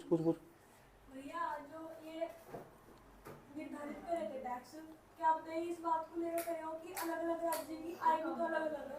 किसकी? जैसे बिहार की कम है, गोवा की बहुत ज्यादा। अच्छा, तो बिहार की कम हो, गोवा की, ये सही कह रही, ये कह रही ये टैक्स स्तर निर्धारित करे हो और आपको सरकार बताएगी कहाँ टैक्स कम लगा रही कहाँ ज़्यादा लगा रही। सरकार आपको बताएगी क्या कि कहाँ ज़्यादा कम लगा रही टैक्स, सरकार कम लगा रही। भेदभाव तो हुआ ना, लोगों के साथ तो भेदभाव हुआ ना, लोगों के साथ भेदभाव नहीं हुआ। अभी उसकी उसकी क्या गलती, बेचारा वो उत्तराखंड में पैदा हुआ, उसकी क्या गलती, वो बिहार में पैदा हुआ। अब ये तो सरकार की गलती है ना, कुछ ऐसा सिस्टम बना जो सबके लिए एक समान हो। आए समझ में? अब जो भी वस्तु खरीदी खरीद दो भाई। अब आप देखने का नजरिया, अब आप थोड़ा एक लेवल और ऊपर जा रहे हो, इसका मतलब आपका लेवल बढ़ रहा, सोच रहे हो आप। ऐसे ही पूछने से उल्टे सीधे सवाल, ये सब किताबों में ये तो लिखा हुआ कि क्योंकि आप ना उनके लोगों की आय भी देख रहे हो। अभी मैं सिर्फ पता क्या देख रहा था, अब मैं सिर्फ समानता की बात कर रहा था, ये देख रहा था खर्चा खर्चा कितना ज्यादा, खरीदेगा कौन। मैं सिर्फ अब इसने एक बताया कि उनकी आय के पर निर्भर, आप आय को ध्यान में रखकर बता रहे हो। अब जो है ना, जब नेशनल इनकम ज्ञात करते हैं, नेशनल इनकम राष्ट्रीय आय ज्ञात करने की बहुत सारी विधियां, उसमें तो एक आय विधि हो, एक व्यय विधि हो, एक उत्पादन विधि हो, सब चीज चेक करते हैं, वहां इन सब चीजों को पढ़ते हैं। इस बात को अभी आपके मुख से निकल गया, और जो आपने मुझे बताया ना, ये ऐसी बातें जो अर्थशास्त्री उनके मुख से निकली हुई ये बातें सारी, समझ में? मैंने इतना सारे इकोनॉमिक्स पढ़ रखा है, ये सभी बातें किताब में लिखी हुई है, समझ आई बात? तो ऐसा सोचना चाहिए। मतलब जैसे ये बॉर्डर, हाँ, जैसे मतलब जिधर सस्ता होता है उधर चले जाते, तो इनके लिए भी कुछ किया होगा ना फिर, मतलब कुछ भी नहीं था, इनके लिए क्या कर सकता सरकार, इनकी मर्जी। आया समझ में? अब हम लेकर आए IGST। ये IGST क्या है इसे बताएंगे तुम, ठीक? ये IGST क्या हो इसे बताएंगे तुम, इतनी बात बताओ, समझ में नहीं कोई प्रॉब्लम, ठीक? बस तुम यूं बता दो मुझे, पुराना टैक्स सिस्टम क्यों रिप्लेस कराया, बता दो किसी को। पुराना टैक्स सिस्टम की क्या कमी थी, क्या खामी, ये बता दोगे क्या? अगर तुम ये बता दोगे ना तो यूपीएससी के बहुत सारे सवाल का उत्तर दे सकोगे। अब ये देखो, तो मेरे सामने सवाल मौजूद है, और सवाल कैसा मौजूद है तुम भी सुन के हैरान हो जाओगे।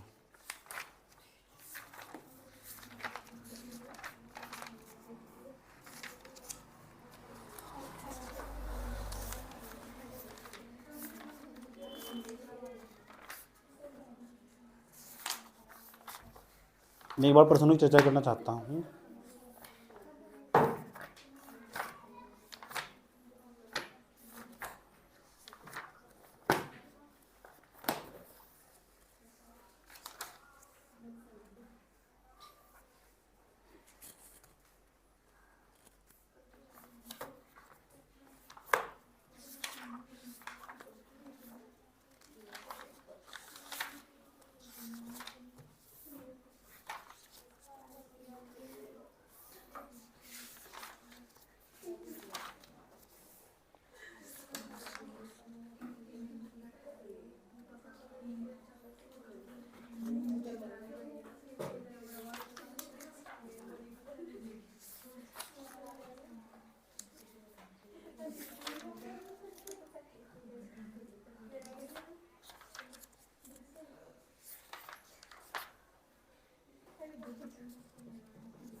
कहाँ चले गए सवाल यार?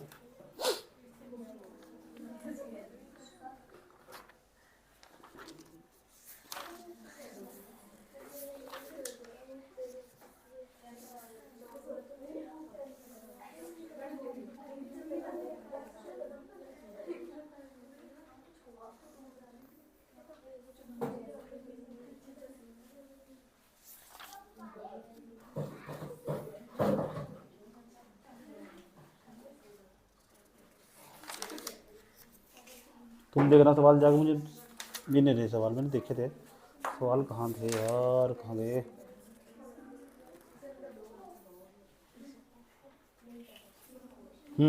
देखो सवाल क्या पूछा है सर, सवाल पढ़ के बता रहा हूँ, सुन लेना सवाल क्या पूछा हुआ। सवाल पूछा हुआ भारत में वस्तु एवं सेवा कर प्रारंभ करने के मूल आधार क्या है? यानी वस्तु एवं सेवा जो कर जीएसटी है, क्यों लागू करना चाह रहे हैं? क्यों लागू करना चाह रहे हैं? 2013 में पूछा सवाल, जब तक लागू नहीं हुआ था। ठीक, अब पता लगा क्यों करना चाह रहे थे। इस सवाल का उत्तर तुम लिख सकते नहीं सकते थे इतनी बात का। तो अगर मैं कहने लगूँ तुमसे इतनी बात का, तुम उत्तर कैसे लिखते? भारत में वस्तु एवं सेवा कर प्रारंभ करने के मूल आधार की विवेचना कीजिए, इतने सवाल का उत्तर देना। तो तुम क्या बताते? एक देश था, एक देश था, एक ही वस्तु सी, अलग अलग टैक्स थे, एक टैक्स एक होना चाहिए था नहीं? यही बात अपनी भाषा में लिखनी। तो तुम्हारे दिमाग तुम कहां से लिखना स्टार्ट करे? वन नेशन वन टैक्स होना चाहिए, उसे हम क्या बोल रहे थे? वैट बोलते थे। ऐसे भी तुम जहां तक चाहो वहां तक बड़ी बात प्रारंभ कर दो। इसमें इंट्रोडक्शन आराम से डाल दे तुम। जब भारत के अंदर अलग अलग राज्यों के अंदर एक ही वस्तु, हम ऐसे यहाँ संविधान से भी स्टार्ट बात कर सकते हैं। संविधान से मैं इसका उत्तर कैसे लिखता? ऐसे लिखता, भारतीय संविधान के अनुच्छेद 14 से लेकर 18 तक समानता के अधिकार की बात की गई है। लिख दिया। वो सोचता है इसका दायरा कितना बड़ा सोचने का, ऐसा सोचना मतलब। ठीक। उसके बाद परंतु भारत की जो कर प्रणाली है वह प्रत्येक मनुष्य के साथ भेदभाव करती है। लिख दिया। उसे कैसे भेदभाव करती है? भारत सरकार के अंदर राज्य के द्वारा एक ही वस्तु पर लगाए गए टैक्स की दर अलग अलग है। ठीक, जिसे वैट कहते हैं। वैट का दाम अलग अलग वस्तुओं पर अलग अलग है। ये जो भारत के मनुष्यों के साथ भेदभाव करता है, यह असमानता को इंगित करता है। बात समझ में आया? ठीक। इसी संदर्भ में हमें जीएसटी को लागू करना चाहिए, जब तक ये जीएसटी लागू नहीं आना। बात समझ में आया? कितना मस्त प्रश्न का उत्तर हुआ। तो तुम कहाँ प्रश्न का उत्तर ढूंढ रहे? मेन चीज तो तुम प्रश्न का उत्तर लिखना। जब तुम प्रश्न का उत्तर लिख दिया तो ना तो किसी किताब की जरूरत है, ना किसी के सोर्स की, ना सहारे की जरूरत है। क्यों? कि तुमने इतनी बातें क्यों बता दी? इसलिए बता दी क्योंकि तुम्हारी समझ डेवलप हुई। ऐसे बहुत सवाल है, मैं तो बहुत सारे सवाल देखे थे मेरे दिमाग से इसकी पूरे। तुम घर जाकर जीएसटी वाले सवाल देखना और करने की कोशिश करना, सोचने की कोशिश करना बैठे बैठे, और कल मुझे बताना। इतनी बात बताओ समझ में नहीं आई? कोई दिक्कत यहाँ तक? ठीक है, चलो। अब हम कहाँ तक पहुँच गए थे? हम क्या बताया था मैंने तुम्हें? ठीक। तो वैट की बात बताई ना, किसकी? वैट की। अब ध्यान से सुनना अच्छे तरीके से। वैट तो गया भाड़ में। अब वैट के बारे में जो इंपॉर्टेंट बात बताने जा रहा हूं तुम्हें। अब हमारे यहाँ कौन सा क्या लागू हो चुका? जीएसटी। अब तो जीएसटी लागू हो चुका। देखो इंपॉर्टेंट बात, खास बात देखो ध्यान से अच्छे तरीके से। हमारे यहाँ ना एक जीएसटी क्या है? जीएसटी। एक बेटे आईजीएसटी। आईजीएसटी। इसके तहत भी टैक्स इकट्ठा हो, इसके तहत भी टैक्स इकट्ठा हो। अब जो जीएसटी हो, कुछ वस्तु पर जीएसटी लगाया जा, कुछ वस्तुओं पर आईजीएसटी लगाया जा। जीएसटी उन पर लगता होगा जो भारत के अंदर एक ही राज्य के अंदर कहीं एक राज्य में बिकती होगी। जैसे राज्यों को पार करती होगी तो क्या लगता होगा? जीएसटी। वर्तमान समय में आईजीएसटी कहते हैं, नहीं कहते हैं? बताते हैं। भारत का जो जीडीपी है ना, जो जीएसटी का जो आंकड़ा है ना, मैं उसकी बात बता रहा हूँ तुम्हें अभी की। जीएसटी का जो आंकड़ा आया कि भारत सरकार कहती है कि भारत सरकार कहती है कि हम 1.38 लाख करोड़ रुपए जीएसटी से प्राप्त हुए।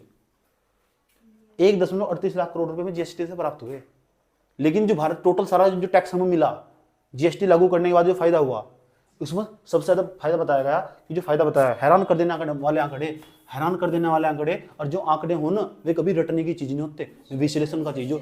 1000 बार बताया तुम, समझ में बात है। और जो मैं यहाँ तो बात बताने जा रहा हूँ ना, यह बात तुम कहीं भी लिख सकते हो, कहीं भी लिखने का तुम अवसर प्राप्त होगा।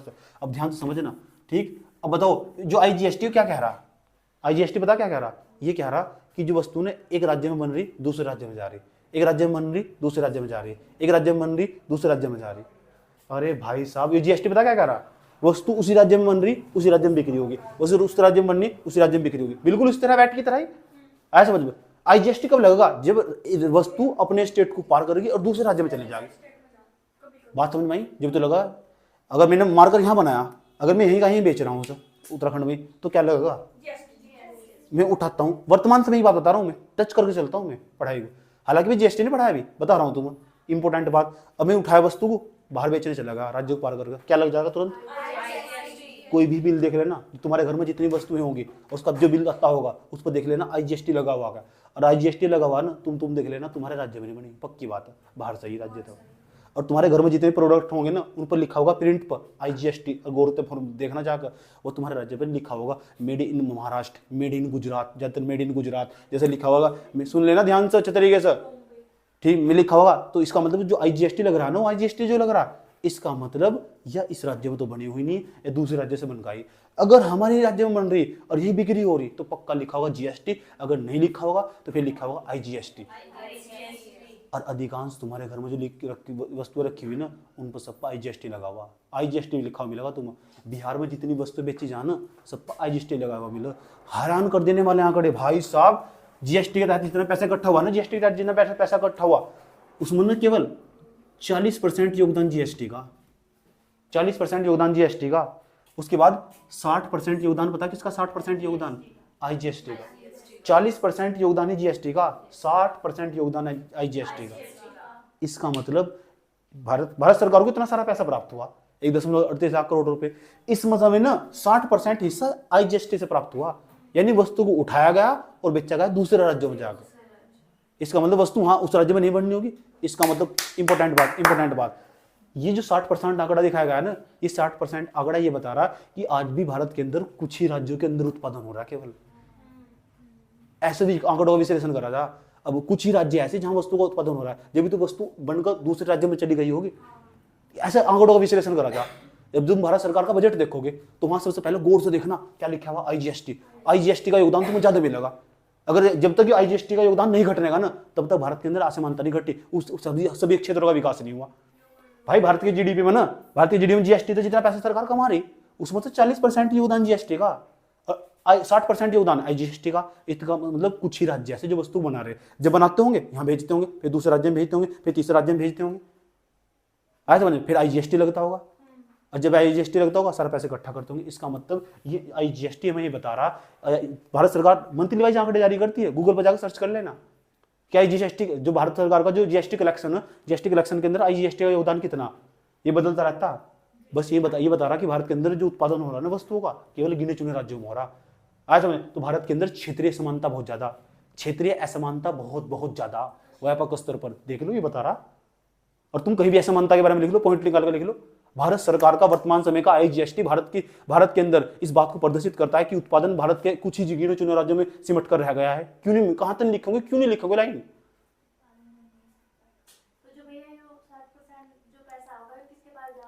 भारत सरकार के टैक्स के अंदर ही जाएगा सारा का सारा पैसा, भारत सरकार के पास ही जाएगा। बस ये तुम्हें बता रहा है भारत सरकार ने इतना पैसा इकट्ठा कर लिया। उसमें आंकड़े उसमें लिखा हुआ 60% योगदान 60% योगदान आईजीएसटी का।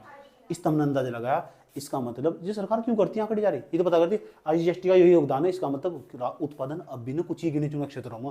इस बात का मतलब समझने की कोशिश करो, ठीक। बस आईजीएसटी का मतलब एक आईजीएसटी लगा कब होगा, जब वस्तु दूसरे राज्य में होगी। इसका मतलब भारत उस राज्य में बन नहीं फिर।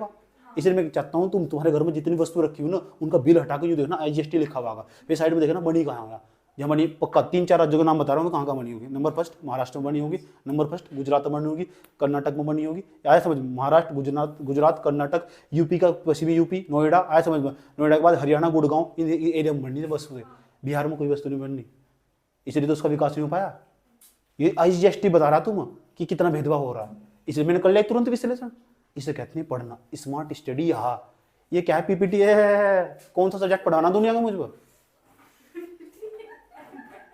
कौन सा सब्जेक्ट पढ़वाना बता, ठीक। सुन लो, ए सुन लो, एडिटोरियल में क्या लिखा जा, ऐसी तो बातें लिखे जा। एडिटोरियल में लिखा क्या जा, हर एडिटोरियल में एक सीख देकर जाएगा। जैसे तुम्हें झटका लगा सुन के बाद,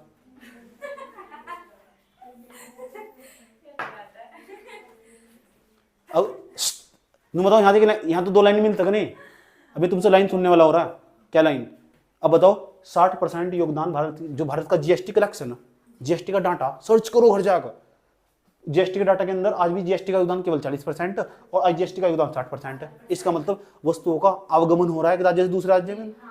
इसका मतलब आज भी वस्तुओं का उत्पादन केवल कुछ ही राज्यों तक सीमित है, यानी वस्तुओं का उत्पादन सभी राज्यों में नहीं हो रहा। अगर सभी राज्यों में हो गया ना, यहाँ आंकड़े खुद बता देंगे तुम, ऐसे समझ लो। देख लेना पिछले साल की अपेक्षा बढ़ाकर, आज घर जाकर चेक करना है बात। इसमें पूरा मजा आओ, मुझे तो पूरा मजा, मैं बार चेक करता रहूँ, हर महीने चेक करता रहूँ गूगल पर डाल कर, ठीक।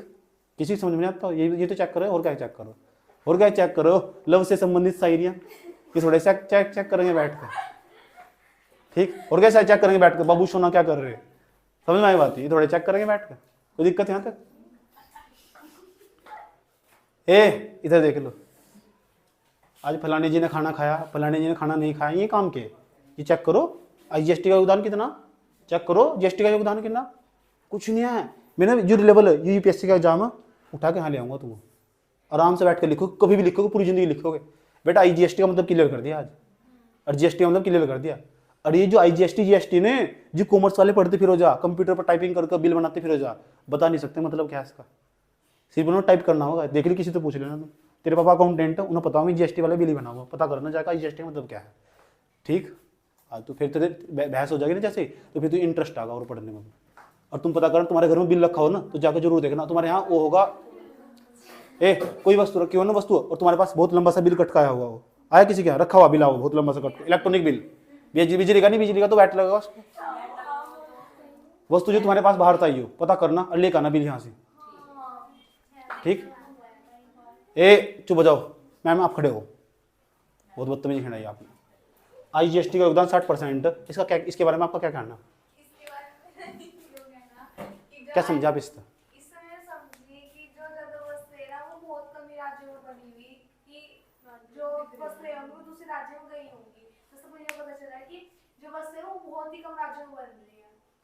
एक्सपीरियंस अच्छा कर पाइए आप। हाँ, इसका मतलब और क्या कहना, इस आंकड़े को देखने पर क्या निर्भर, क्या प्रतीत हो रहा, आप बताओ आपका क्या कहना है इस बारे में? इस आंकड़े को देखने में पता चल रहा है कि जो भारत में वस्तुओं का उत्पादन हो रहा है वो कुछ ही राज्यों तक सिमट कर रह गया। अच्छा, ठीक, तो आंकड़े किसका भी चीज हो, अब तो नोटा मारने का आंकड़ा होगा, बैठ जाओ। जीएसटी का योगदान इतना है, खड़े हो आप बताओ। आईजीएसटी का योगदान, भारत का पास जीएसटी कलेक्शन हुआ, जीएसटी के तहत भारत सरकार ने पैसा कमाया, उसमें जीएसटी का योगदान 60% है। आपका इस बारे में क्या कहना?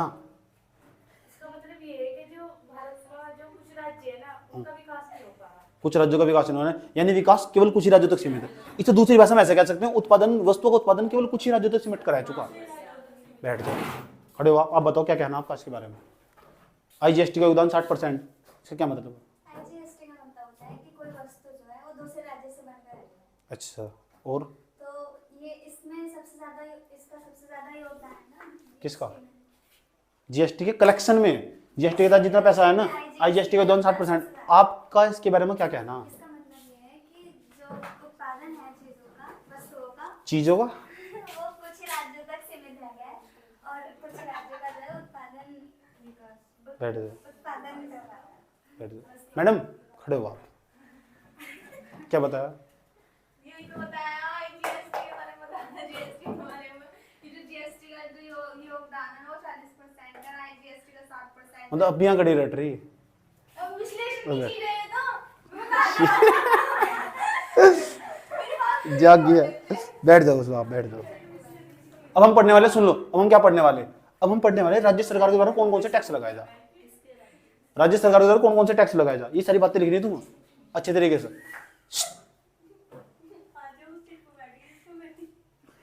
ठीक,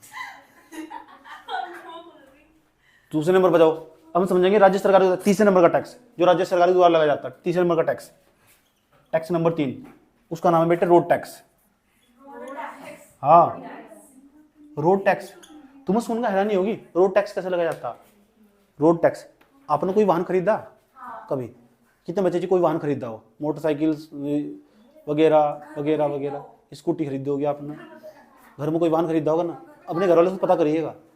जब भी तुम उसका बिल बनवाओगे ना, तो बिल बनवाने के दौरान ना तुम तुरंत, जब तक भी वह गाड़ी चलेगी, जितनी उसकी लाइफ साइकिल होगी, 40 साल 50 साल, उसके साथ उसका भी पैसा जा, रोड टैक्स उसके साथ जमा हो जाओ, तुम्हें पता भी नहीं चलता, वो सारा जोड़ कर तब बताओ 40,000 की, 50,000 की, 80,000 की, 1 लाख की गाड़ी है, समझ में आई बात है? तो रोड का टैक्स देना पड़े, नहीं देना पता कि राज्य सरकार को देना पड़ता हो, था जीएसटी की बात, जीएसटी तो पहले की बात चल रही। इतनी बात बताओ, इतनी में कहता नहीं, मैंने कहा रोड पर चलने का भी टैक्स दे रहे हैं ना, कौन सा रोड टैक्स? नहीं, सुन लो बे, अभी हम ये ऐसा जीएसटी से पहले था, रोड भी टैक्स देना पड़ता था। अब सवाल, आलोचना एक ही बात होती थी, आलोचना एक ही बात होती थी, जब हमने रोड टैक्स दे दिया तो टोल टैक्स की जरूरत क्या है फिर? ठीक, अब राज्य सरकार, ये राज्य सरकार वसूलती है। मैडम चुप हो जाओ, सुन लो ध्यान से, चौथे नंबर पर उसका नाम है टोल टैक्स। इसकी आलोचना होती थी कि जब हमने रोड टैक्स दे ही दिया तो टोल टैक्स की जरूरत, लेकिन टोल टैक्स का जो थीम है ना बड़ा गजब का थीम है।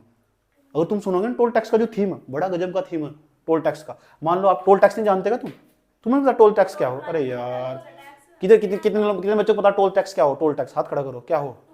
टोल प्लाजा रास्ते में जाओगे ना, हाईवे पे जाओगे, रास्ते में 4 पहिया वाहन को रोक लेते हैं और एक टैक्स देना पड़ता है रोड पे जाकर। इस रोड पे तुम जा रहे हो, हाँ 2 पहिया वाहन को नहीं रोकते, आप उनमें घूमे ना अब तक।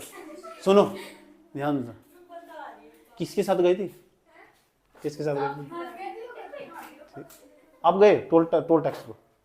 आप तो गए, या तो पठानकोट घूमे आप।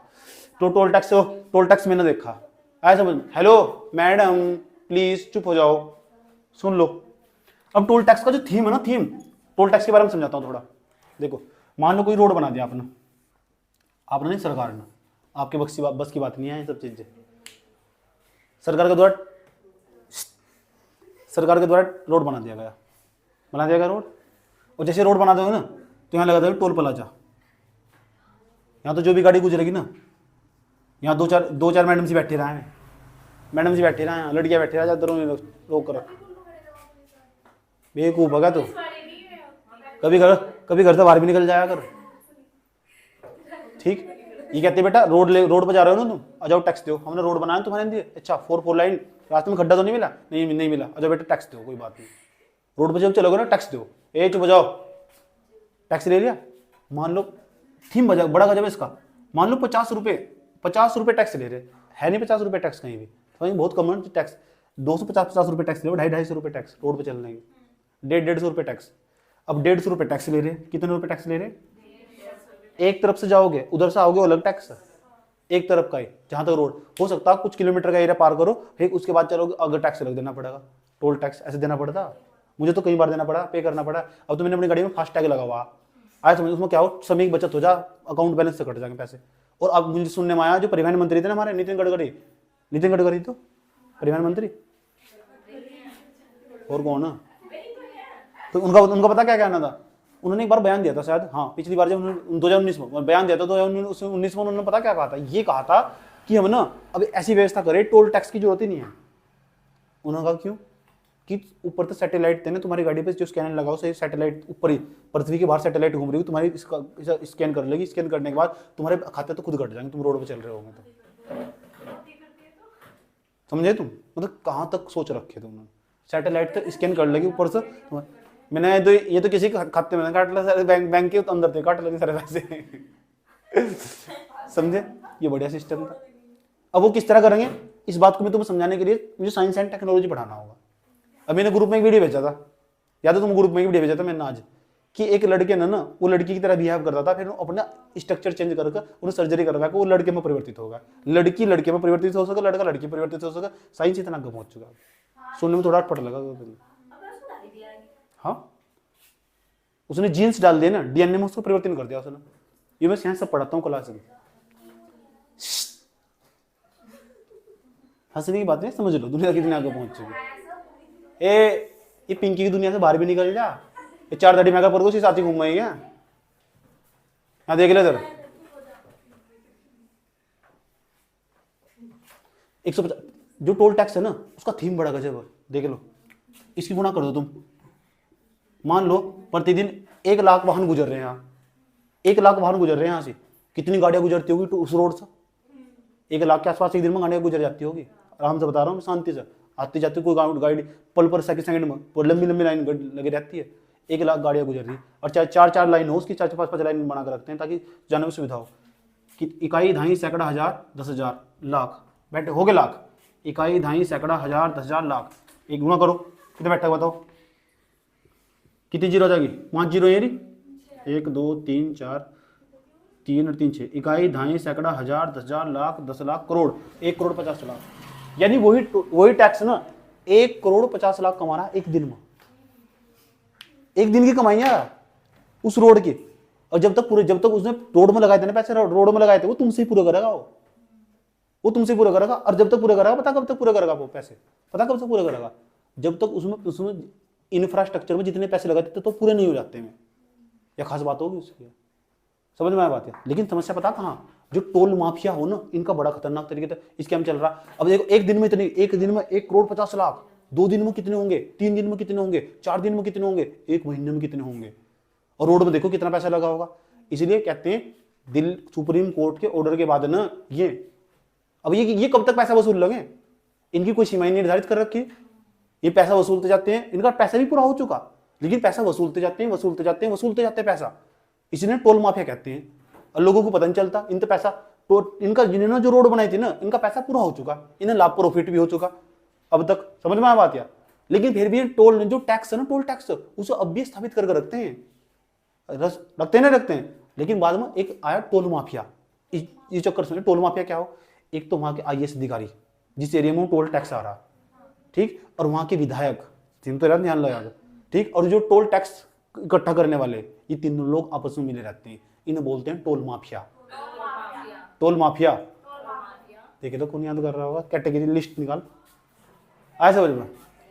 टोल माफिया, जो टोल माफिया ना, इन्हें टोल माफिया बोलते हैं। सुप्रीम कोर्ट के आदेश के बाद ना, दिल्ली जो गुड़गांव वाला रास्ता, वहां टोल प्लाजा बंद करना पड़ा। बाद में वहां बहुत बड़ा स्कैम आया कि वहां ना, जिस साल पैसे इकट्ठा हो चुका था उनका, 3 साल बाद तक भी टोल वसूलते रहे। सोच सकते कितना पैसा इकट्ठा करा हुआ है उन्होंने, और आम जनता को खाली बना दिया उन्होंने। रोड का पैसा पूरा हो चुका था, इनमें भी स्कैम हो रहे। मैं एक चीज नहीं समझा रहा तुम्हें, देखो टोल टैक्स मैंने आज तुम्हें कितनी बेहतरीन चीज समझाई तुम्हें।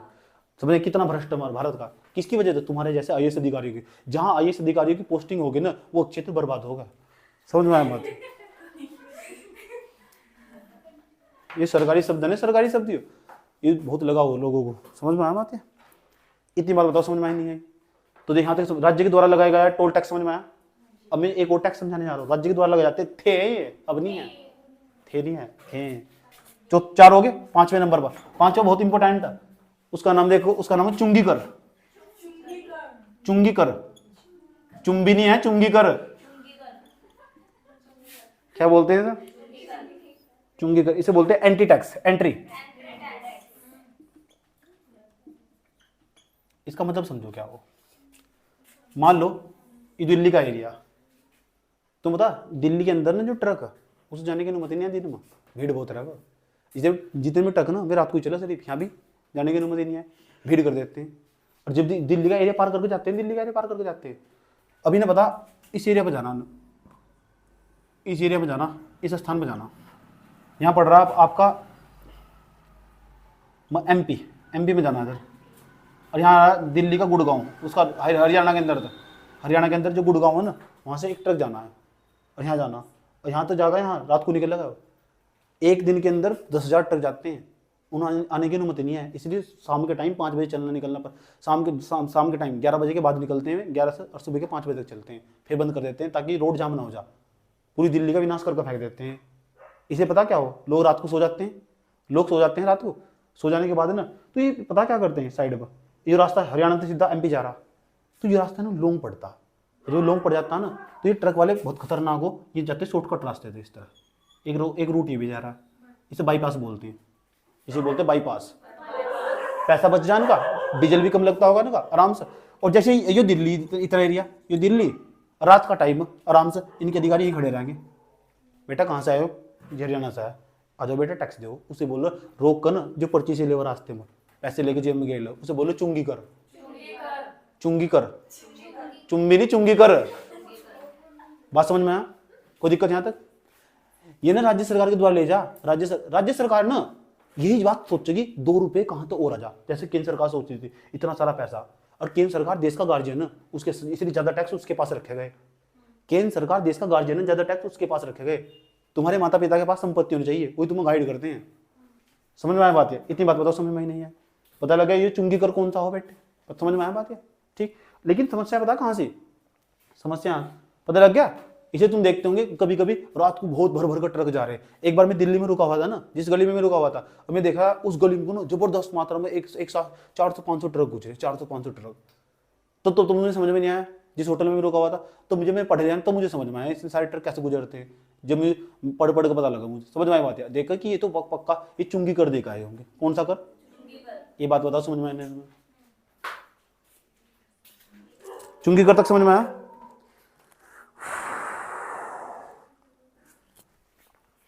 कितने हो गए? 5। छठे नंबर पर एक मोटर व्हीकल टैक्स। कौन सा टैक्स? इसे भी समझ लो, मोटर व्हीकल टैक्स। पता लगा तूने कोई मोटर गाड़ी खरीद दी तो भारत सरकार ऐसा मान के चलती है मोटर गाड़ी वही खरीद देगा जिसकी जरूरतें पूरी हो चुकी और वो अपनी जिंदगी में आगे बढ़ना चाह रहा। मान लो मैं कल को फॉर्च्यूनर खरीदता हूँ, ठीक, हंस रही है ना, तो एक बात है, एक दिन तुझे फॉर्च्यूनर बैठने का मौका मिलेगा, बराबर खरीद दूंगा जरूर। समझ में आया? मैं फॉर्च्यूनर खरीदता हूँ, फॉर्च्यूनर 30 लाख रुपए की। अच्छा, सरकार देखेगी बेटे कितना पैसा लेकर आए। अच्छा, कहाँ से लेकर आए? टैक्स खरीदने के लिए। तो रोड का तो टैक्स लेगी लेगी, अगर टोल टैक्स भी लेगी, इसकी आलोचना भी हो कि रोड टैक्स ले, टोल टैक्स क्यों दे रहे थे।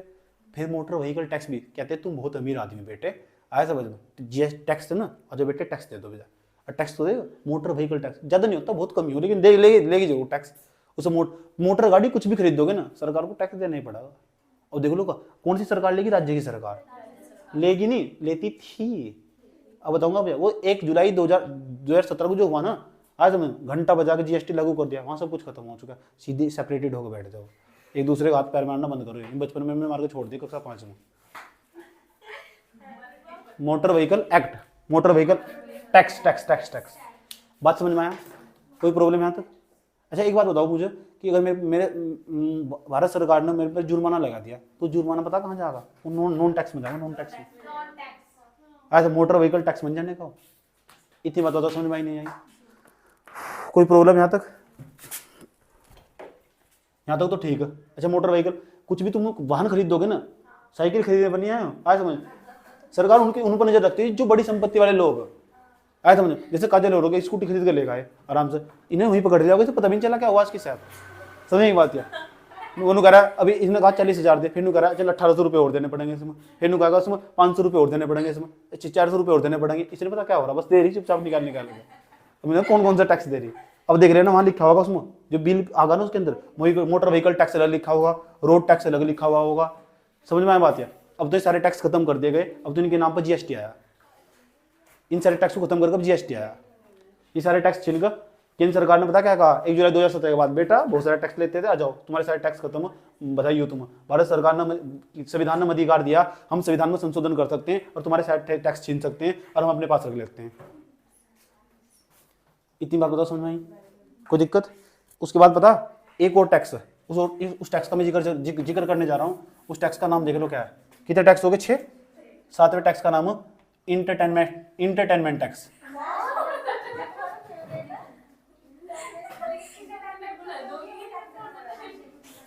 मूवी कितने बच्चे देखने गए हॉल में? हाथ खड़ा करो जो मूवी देखने गए हॉल में। पूरे परिवार के साथ गई थी, मुझे रात तक याद है। मूवी देखने तुझे तेने अपनी जिंदगी बयान करती मैं निकाल दी, कर काम ही क्या करा। और कोई तुम मूवी देखने नहीं गई थी? ठीक, मूवी देखने नहीं गई थी इधर? गई नहीं, झूठ थोड़ा कभी बोल लेकर। पठानकोट में क्या देखा? मूवी देख के बैठ कर। बात बताओ, समझ में? Entertainment tax, entertainment tax. ये इंटरटेनमेंट टैक्स पता क्या हो?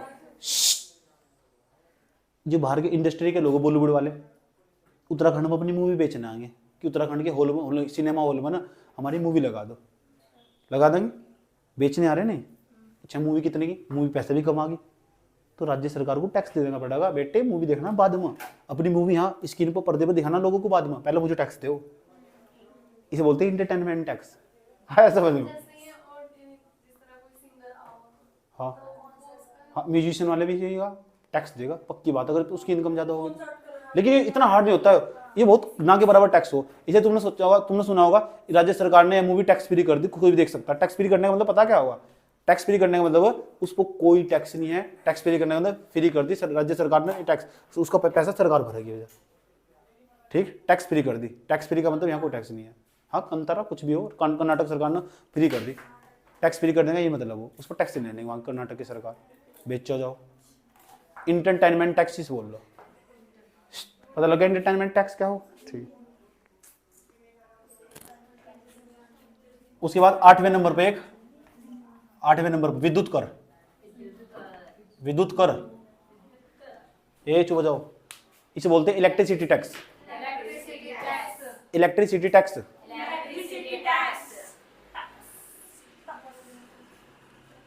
ठीक, अब बताओ बिजली का बिल कितने कितने देखा, हाथ खड़ा करो जिन्हें बिजली का बिल देखा। आज घर जाकर तू दोबारा देखना, ठीक, उस पर राज्य सरकार टैक्स लगाती है। इसलिए 5 रुपये यूनिट, 10 रुपये यूनिट, ये यूनिट का हिसाब है ना, इसे समझना और देखना। उस पर जब राज्य सरकार टैक्स लगाती होगी ना, उस पर पक्का लिखा होगा अलग अलग राज्यों में जो बिजली का दाम है अलग अलग पाएगा आज भी, क्योंकि जो बिजली है ना उसे जीएसटी से बाहर रखा गया, वो राज्य को सौंप दी गई, तुम अलग लगाओ, हम अलग लगाएंगे, हम अलग लगाएंगे। इसलिए जो बिजली का दाम है अलग अलग राज्य में अलग अलग पाएगा, क्योंकि उसका वो राज्य सरकार को, आज भी राज्य सरकार पर ही हो। समझ में बात है, बिजली को जीएसटी के दायरे में लाया गया, अगर जीएसटी के दायरे में ला दिया ना आज समझ तो महीने का बिल 100 रुपये भी नहीं आने का। समझ में आया बात है। चलो जो विद्युत कर वो किसके पक्ष में, विद्युत जो टैक्स लगाते हैं, विद्युत पर टैक्स देते नहीं, तो मैं बिजली का बिल नहीं देते वो टैक्स ही तो हुआ क्या हो, फ्री में थोड़ा ही मिल रहा, तो फ्री में कुछ नहीं मिलता बेटे। हाँ समझ में आई बात है, टैक्स देना पड़ता है, टैक्स देना पड़ता है। आज समझो तुम यहाँ पढ़ रहे, तुम फ्री में थोड़ा ही पढ़ रहे, टैक्स दे रहे, अनुशासन में ना रहे, वही टैक्स आया। समझ में, अब पे तो बाहर निकलोगे तो धक्का देकर बाहर निकाल दे जाओगे। समझ में आया नहीं बात है, ठीक, कोई दिक्कत है। यहाँ तक जो वीडियो बना रहे जाकर तमाम तरीके के फलाना ढिमका, ये सब किसी काम के नहीं है, ठीक। फ्री में कुछ नहीं मिलता, क्या मिल रहा है, टैक्स तो यहाँ भी टैक्स लग रहा है, ठीक, कोई दिक्कत है। यहाँ तक एक बड़ा गजब का, उसका नाम है स्टाम्प ड्यूटी टैक्स। अब ध्यान से सुन लेना, अगर ये तुम समझ गए ना तो बहुत कुछ समझ जाओगे, और समझ जाओगे कि ब्लैक मनी कैसे इन्वॉल्व हो रही है आज रियल इस्टेट के अंदर, ब्लैक मनी कैसे इन्वॉल्व हो रही है। ध्यान तो समझना बहुत आराम से, इस पर थोड़ा टाइम लूंगा मैं। 90 नंबर का स्टाम्प ड्यूटी टैक्स। जब जीवन काल में कभी संपत्ति खरीदने का मौका मिलेगा ना, जमीन खरीदने का मौका मिलेगा, कोई घर या प्रॉपर्टी खरीदने का मौका मिलेगा, ठीक, तो वहाँ बहुत सारे स्टाम्प ड्यूटी टैक्स देने पड़ते हैं, यानी सरकार ना वहाँ तक भी पैसा कमाती है। भाई खरीदने वाला मैं हूँ, बेचने वाला मैं हूँ, इसके बीच में सरकार आती है, कहते बेटा कहाँ जा रहे हो, और टैक्स दो, और टैक्स देना पड़ता है, उसे बोलते हैं स्टाम्प ड्यूटी टैक्स। और ये बहुत ज़्यादा हो, अब यहाँ देखो सरकार कैसे टैक्स की, ये बहुत ज़्यादा हो, ठीक, याद रखना। और सरकार देखो लोग कैसे पैसे की चोरी करते हैं, यहाँ तक स्टाम्प ड्यूटी टैक्स तक लोग कैसे पैसे की चोरी करते हैं, समझाने जा रहा हूँ, तुम अच्छे तरीके से समझना। तुम किसकी बात कर रहे हैं, स्टाम्प ड्यूटी टैक्स की। स्टाम्प ड्यूटी टैक्स क्या है, मान लो तुमने अगर कोई एक प्लॉट खरीदा, तुमने 10,000 रुपये का, सुन लो 10,000 रुपये का प्लॉट खरीदा, देखो यहाँ तक ये नहीं समझे ना तो मार खाओगे बहुत बुरे तरीके से। स्टाम्प जो ड्यूटी टैक्स है, स्टाम्प ड्यूटी टैक्स 10 लाख का कोई प्लॉट खरीदा तुमने, कितना खरीदा, इकाई, धाई, सैकड़ा, हजार, 10,000, लाख, 10 लाख, इकाई, धाई, सैकड़ा, हजार, 10,000, लाख, 10 लाख, 10 लाख का प्लॉट खरीदा तुमने। जैसे 10 लाख का प्लॉट खरीद लोगे ना तो राज्य की पता करना तुम्हारा स्टाम्प ड्यूटी टैक्स कितना चल रहा है। जितनी ज़्यादा संपत्ति होगी ना इतना ज़्यादा उस पर टैक्स लगाया जा। मान लो 25% लगा दिया उन्होंने, कितना लगा दिया, और 25% लगा दिया, 25% गुणा करो उसकी 25%, तो 25 का मतलब 25/100, 25/100, 2 जीरो तो क्या कट जाएगी, 2 जीरो कट जाएगी, 25 गुणा कर दो कितना बैठेगा, 25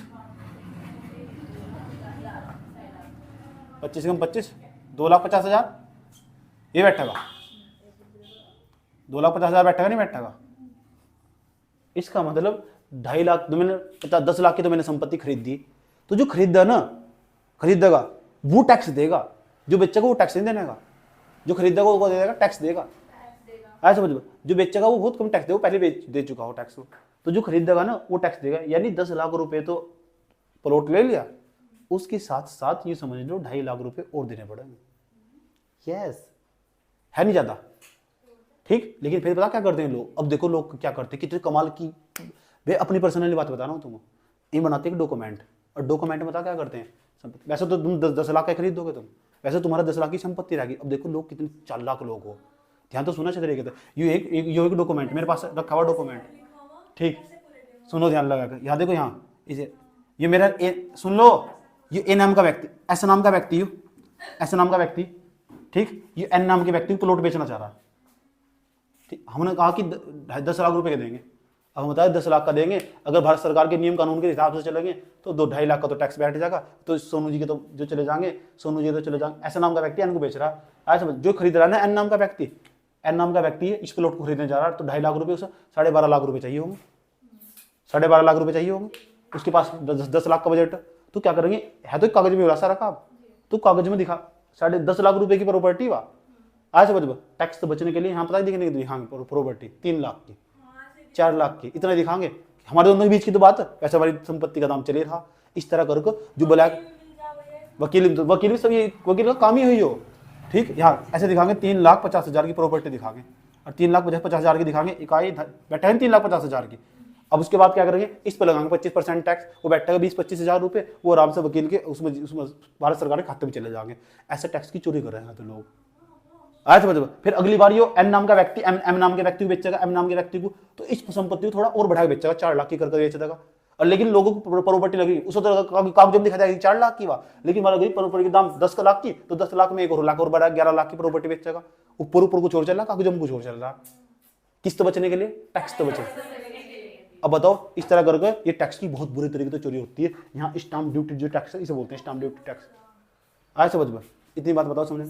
इसी कारण पता क्या हुआ, लेकिन समस्या की तरफ खड़ी हो जा, एक जगह खड़ी हो जाएगी, ध्यान तो सुनना ना चाहिए, कहां खड़ी जाएगी। भारत सरकार कल को यहाँ रोड निकाल दी, समझ में आई बात है, तो रोड निकाल रही यहाँ से, यहाँ तुम्हारा जमीन आगा, तुमने खरीदा था अभी कुछ दिन पहले, खरीदा तुमने, टैक्स दिया तुमने, तो टैक्स तो तुमने कम दिया होगा और कम लिखवा रखा होगा। तो भारत सरकार भी बहुत तेज है, और दाम पता इस वाली प्रॉपर्टी का दाम देगी जो यहाँ खरीदे कागज में लिखा हुआ, ले ले बेटे मजा आया। समझ में आया, समझने क्या करने की कोशिश कर जा रही तुम बेटी, यही तो समझना, यही तो खेल है सारा का सारा। जब जमीन खरीदोगे ना, जमीन देखोगे तुम, कागज के हिसाब से पैसा देगी, जो ऊपर, तो ऊपर देखो जो ऊपर की मनी है, ये जो काला धन नहीं है, तो जो बिल्डिंग और जमीन खरीदे जा रही है इसमें काला धन जमा नहीं हो रहा है एक प्रकार में। इसलिए तो बिल्डिंग, रोड, बिल्डिंग होगी, प्लॉट होंगे, जमीन होगी, इसलिए तो इनमें ब्लैक मनी नहीं हो, रियल एस्टेट में जब तो मंदी छाई हुई, जब तो मकान आम आदमी की पहुंचता बाहर चला गया। पता लग गया मकान आदमी की पहुंचता बाहर कैसे चला गया, टैक्स की चोरी किस तरह करते। अब तुम कल एक प्रशासक बनोगे, तुम्हें पता लग चुका कहाँ टैक्स की चोरी हो। अब ये कल को प्लॉट खरीदने जाएंगे ना, दूसरों को चला देंगे, करवानी है वहाँ कि मैं कह रहा हूँ तुम्हें टैक्स की चोरी करनी सिखा दी मैंने, तुम्हें किस तरह करोगे। समझ गया ना, इतनी बात बताओ, समझ में आई, सब चीजें क्लियर होगी नहीं हो रही। ठीक, कोई प्रॉब्लम, चलो ऐसे कर दो। ठीक, ये कोई अच्छी बात नहीं है, वैसे तो सिखाना चाहिए था, लेकिन सिखाना पड़ा तो ताकि तुम सिखा दो। लेकिन तुम इतने कमीने निकले, अभी से अपने आप को जरूर पक्का अप्लाई करोगे जब जमीन खरीद दोगे। समझ आई बात है, कम लिखवा, कम लिखवा और कम लिखवा, समझ आई बात है। ठीक, और दूसरों को चला दोगे। स्टाम्प ड्यूटी टैक्स हो, इसकी रजिस्ट्री हो ना, जब रजिस्ट्री जिसके नाम होगी जब दिया जाए इस तरह। अच्छा, पता लग चुका है, शाबाश, बधाई हो आपको। स्टाम्प ड्यूटी टैक्स 10वें नंबर का, 10वें नंबर पर जाओ, 10वें नंबर पर इसे बोलते हैं माल गुजारी कर, माल गुजारी कर। तुम सुन कर रहा मैं जहां रह रहा हूं ना, यहाँ मैं अब भी टैक्स दे रहा, जहां तुम्हारा घर बना हुआ तुम तब भी टैक्स दे रहे हो, और तुम्हें पता भी दिया बात। जहां तुम्हारे खेत की जमीन है तुम उस पर भी टैक्स जा रहा, लेकिन वो बहुत कम, हमें महसूस नहीं होता। 11 रुपये साल, 10 रुपये 11 रुपये साल, और वही 11 रुपये एक साल के, ऐसा लगभग बता रहा मैं। अलग अलग राज्य सुनो, अजीब सा लगा ना, लेकिन जमीन तो सबके पास है, और सबके पास है, और तुम्हें तो लग रहा 11 रुपये, और सरकार के लिए तो करोड़ों की इनकम है। सरकार तो चाहेगी 2 रुपये कहाँ से और आ जा, माल गुजारी कर, और तुम्हें महसूस नहीं होता। जब तुम अपनी संपत्ति बेचने जाओगे ना, तो समझ जाओ, जब बेचने जाओगे तुम अपनी संपत्ति, सरकार जैसे तुम बेचने निकलोगे ना, ये सब चीजें इंक्लूड होकर वहां तुम्हें देनी पड़ेगी, तुम खुद भी नहीं पता। हाँ, उसके बीच का ये तुम्हें पता भी नहीं चलना क्या हो रहा है। जो वकील होगा ना, आराम से जोड़ कर बैठ जाएगा और तुम्हें तरह तरह की बातें बताएगा, ये माल गुजारी कर लग रहा है, लेकिन ये बहुत कम हो। 20-30 साल के अंदर ऐसा बैठेगा 2-3 हज़ार रुपये, इसलिए कोई नहीं समझता। 20-30 साल, 40-50 साल जीतता नहीं कोई, वही 2-3 हज़ार रुपये बैठा। ठीक है, लेकिन टैक्स तो दे रहे हैं ना, तो जहां तुम रह रहे हो वहां भी टैक्स दे रहे हैं। बताओ कहाँ टैक्स दे रहे हो तुम, इतना बताओ। समझ, पुरानी कर व्यवस्था समझ में आई नहीं आई? एक लाइक तो बनता है, बस समझ में, कोई दिक्कत? इंपॉर्टेंट बात सुन लो। ऐसी व्यवस्था थी, और भी कर मौजूद है। मुझे नहीं लगता कि इतने डेप्थ में जाने की जरूरत है, लेकिन तुम आज मैंने इतना बता दिया मैंने कि तुम ना एक विश्लेषणकर्ता के रूप में ना तुम्हारी भूमिका होगी, उभरोगे तुम, आने वाले टाइम के प्रणेता तुम लीड करोगे। जगह जगह मैं तुम्हें जागरूक कराऊं ना, तुम गली गली सबको जागरूक करोगे, बेटा ऐसे ऐसे टैक्स की चोरी करते हैं, ऐसे करो, ऐसा। ठीक, पता तुम देखो, पढ़ने वाले को सब बातें बता रहती हो, कहीं जाने का नहीं बिल्कुल भी, पता सब रहेगा। समझ में आया बात? है इतनी बात बताओ, समझ में नहीं है? ठीक, लेकिन इंपॉर्टेंट बात पता क्या, अब इतने सारे टैक्स राज्य सरकार के पास, इतने सारे टैक्स केंद्र सरकार के पास, 1 जुलाई 2017, हेलो 1 जुलाई 2017 केंद्र सरकार ने बता क्या कहा, तुम्हारे बस का नहीं है राज्य सरकार को, इतने सारे टैक्स तुम्हारे किसी काम के नहीं है। बेटा एक काम करो, ये सारे टैक्स सब जमा दे दो, बहुत मजा ले लिया, ये सारे टैक्स हम इकट्ठा करेंगे और हम देंगे तुम्हें पैसा भैया, ठीक, हम देंगे पैसा। एक जो जीएसटी लागू कर दिया ना, तो जो वैट था, वैट नाम का जो बीमारी थी, ये भी हटा दी गई। एक देश एक वस्तु एक कर, एक देश एक वस्तु एक कर, इतनी बात बताओ समझ में नहीं आई, ठीक। कल को हम यहाँ से अपनी आगे बात प्रारंभ करेंगे कि क्या क्या हुआ, बड़ा मस्त चीज़ है समझने का। भारत का हम वित्त आयोग पढ़ेंगे, वित्त आयोग के द्वारा क्या क्या बनाया जा, भारतीय संविधान के अनुच्छेद 280 के तहत ना वित्त आयोग बनाया गया, उसके द्वारा रिकमेंडेशन दी जा, केंद्र और राज्य के बीच में जो संबंध है, वहाँ से भी तुम्हें 5-6 लाइन आराम से दिखने को मिलेगी। वो पोलिटी में भी काम आएगा, यहाँ भी काम आएगा। हेलो हेलो, समझ रहे क्या? केंद्र राज्य के बीच में जो संबंध है ना, उनके बारे में जब भी लिखने का मौका मिलेगा, तुम बहुत नहीं बहुत बहुत अच्छा लिखोगे। जीएसटी की हल्की हल्की पृष्ठभूमि बैठ रही है, जीएसटी सेटल हो रहा है, तुम्हारे दिमाग में सेटल हो रहा है जीएसटी, लेकिन भारत सरकार ने जीएसटी को, मैं भी कहता हूं जीएसटी बहुत अच्छी चीज है, लेकिन गलत तरीके से लागू करा गया। जो अरुण जेटली थे ना, जो मर गए, बड़ा तेज इंसान था, वकील था, समझ में आई बात है, और वकीलों पर कभी विश्वास नहीं करना चाहिए बिल्कुल भी। बड़े जल्दबाजी के साथ जीएसटी लागू करके चला गया, आज जीएसटी भारत को नुकसान पहुंचा रहा।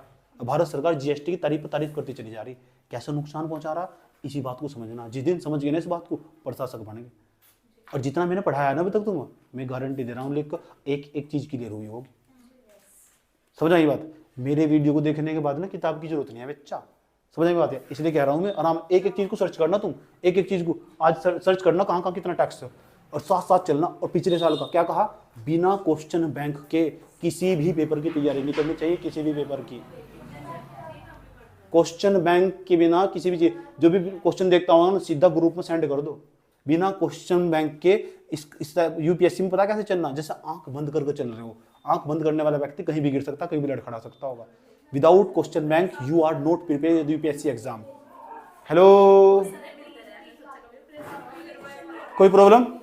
आज्ञा दीजिए, नमस्कार।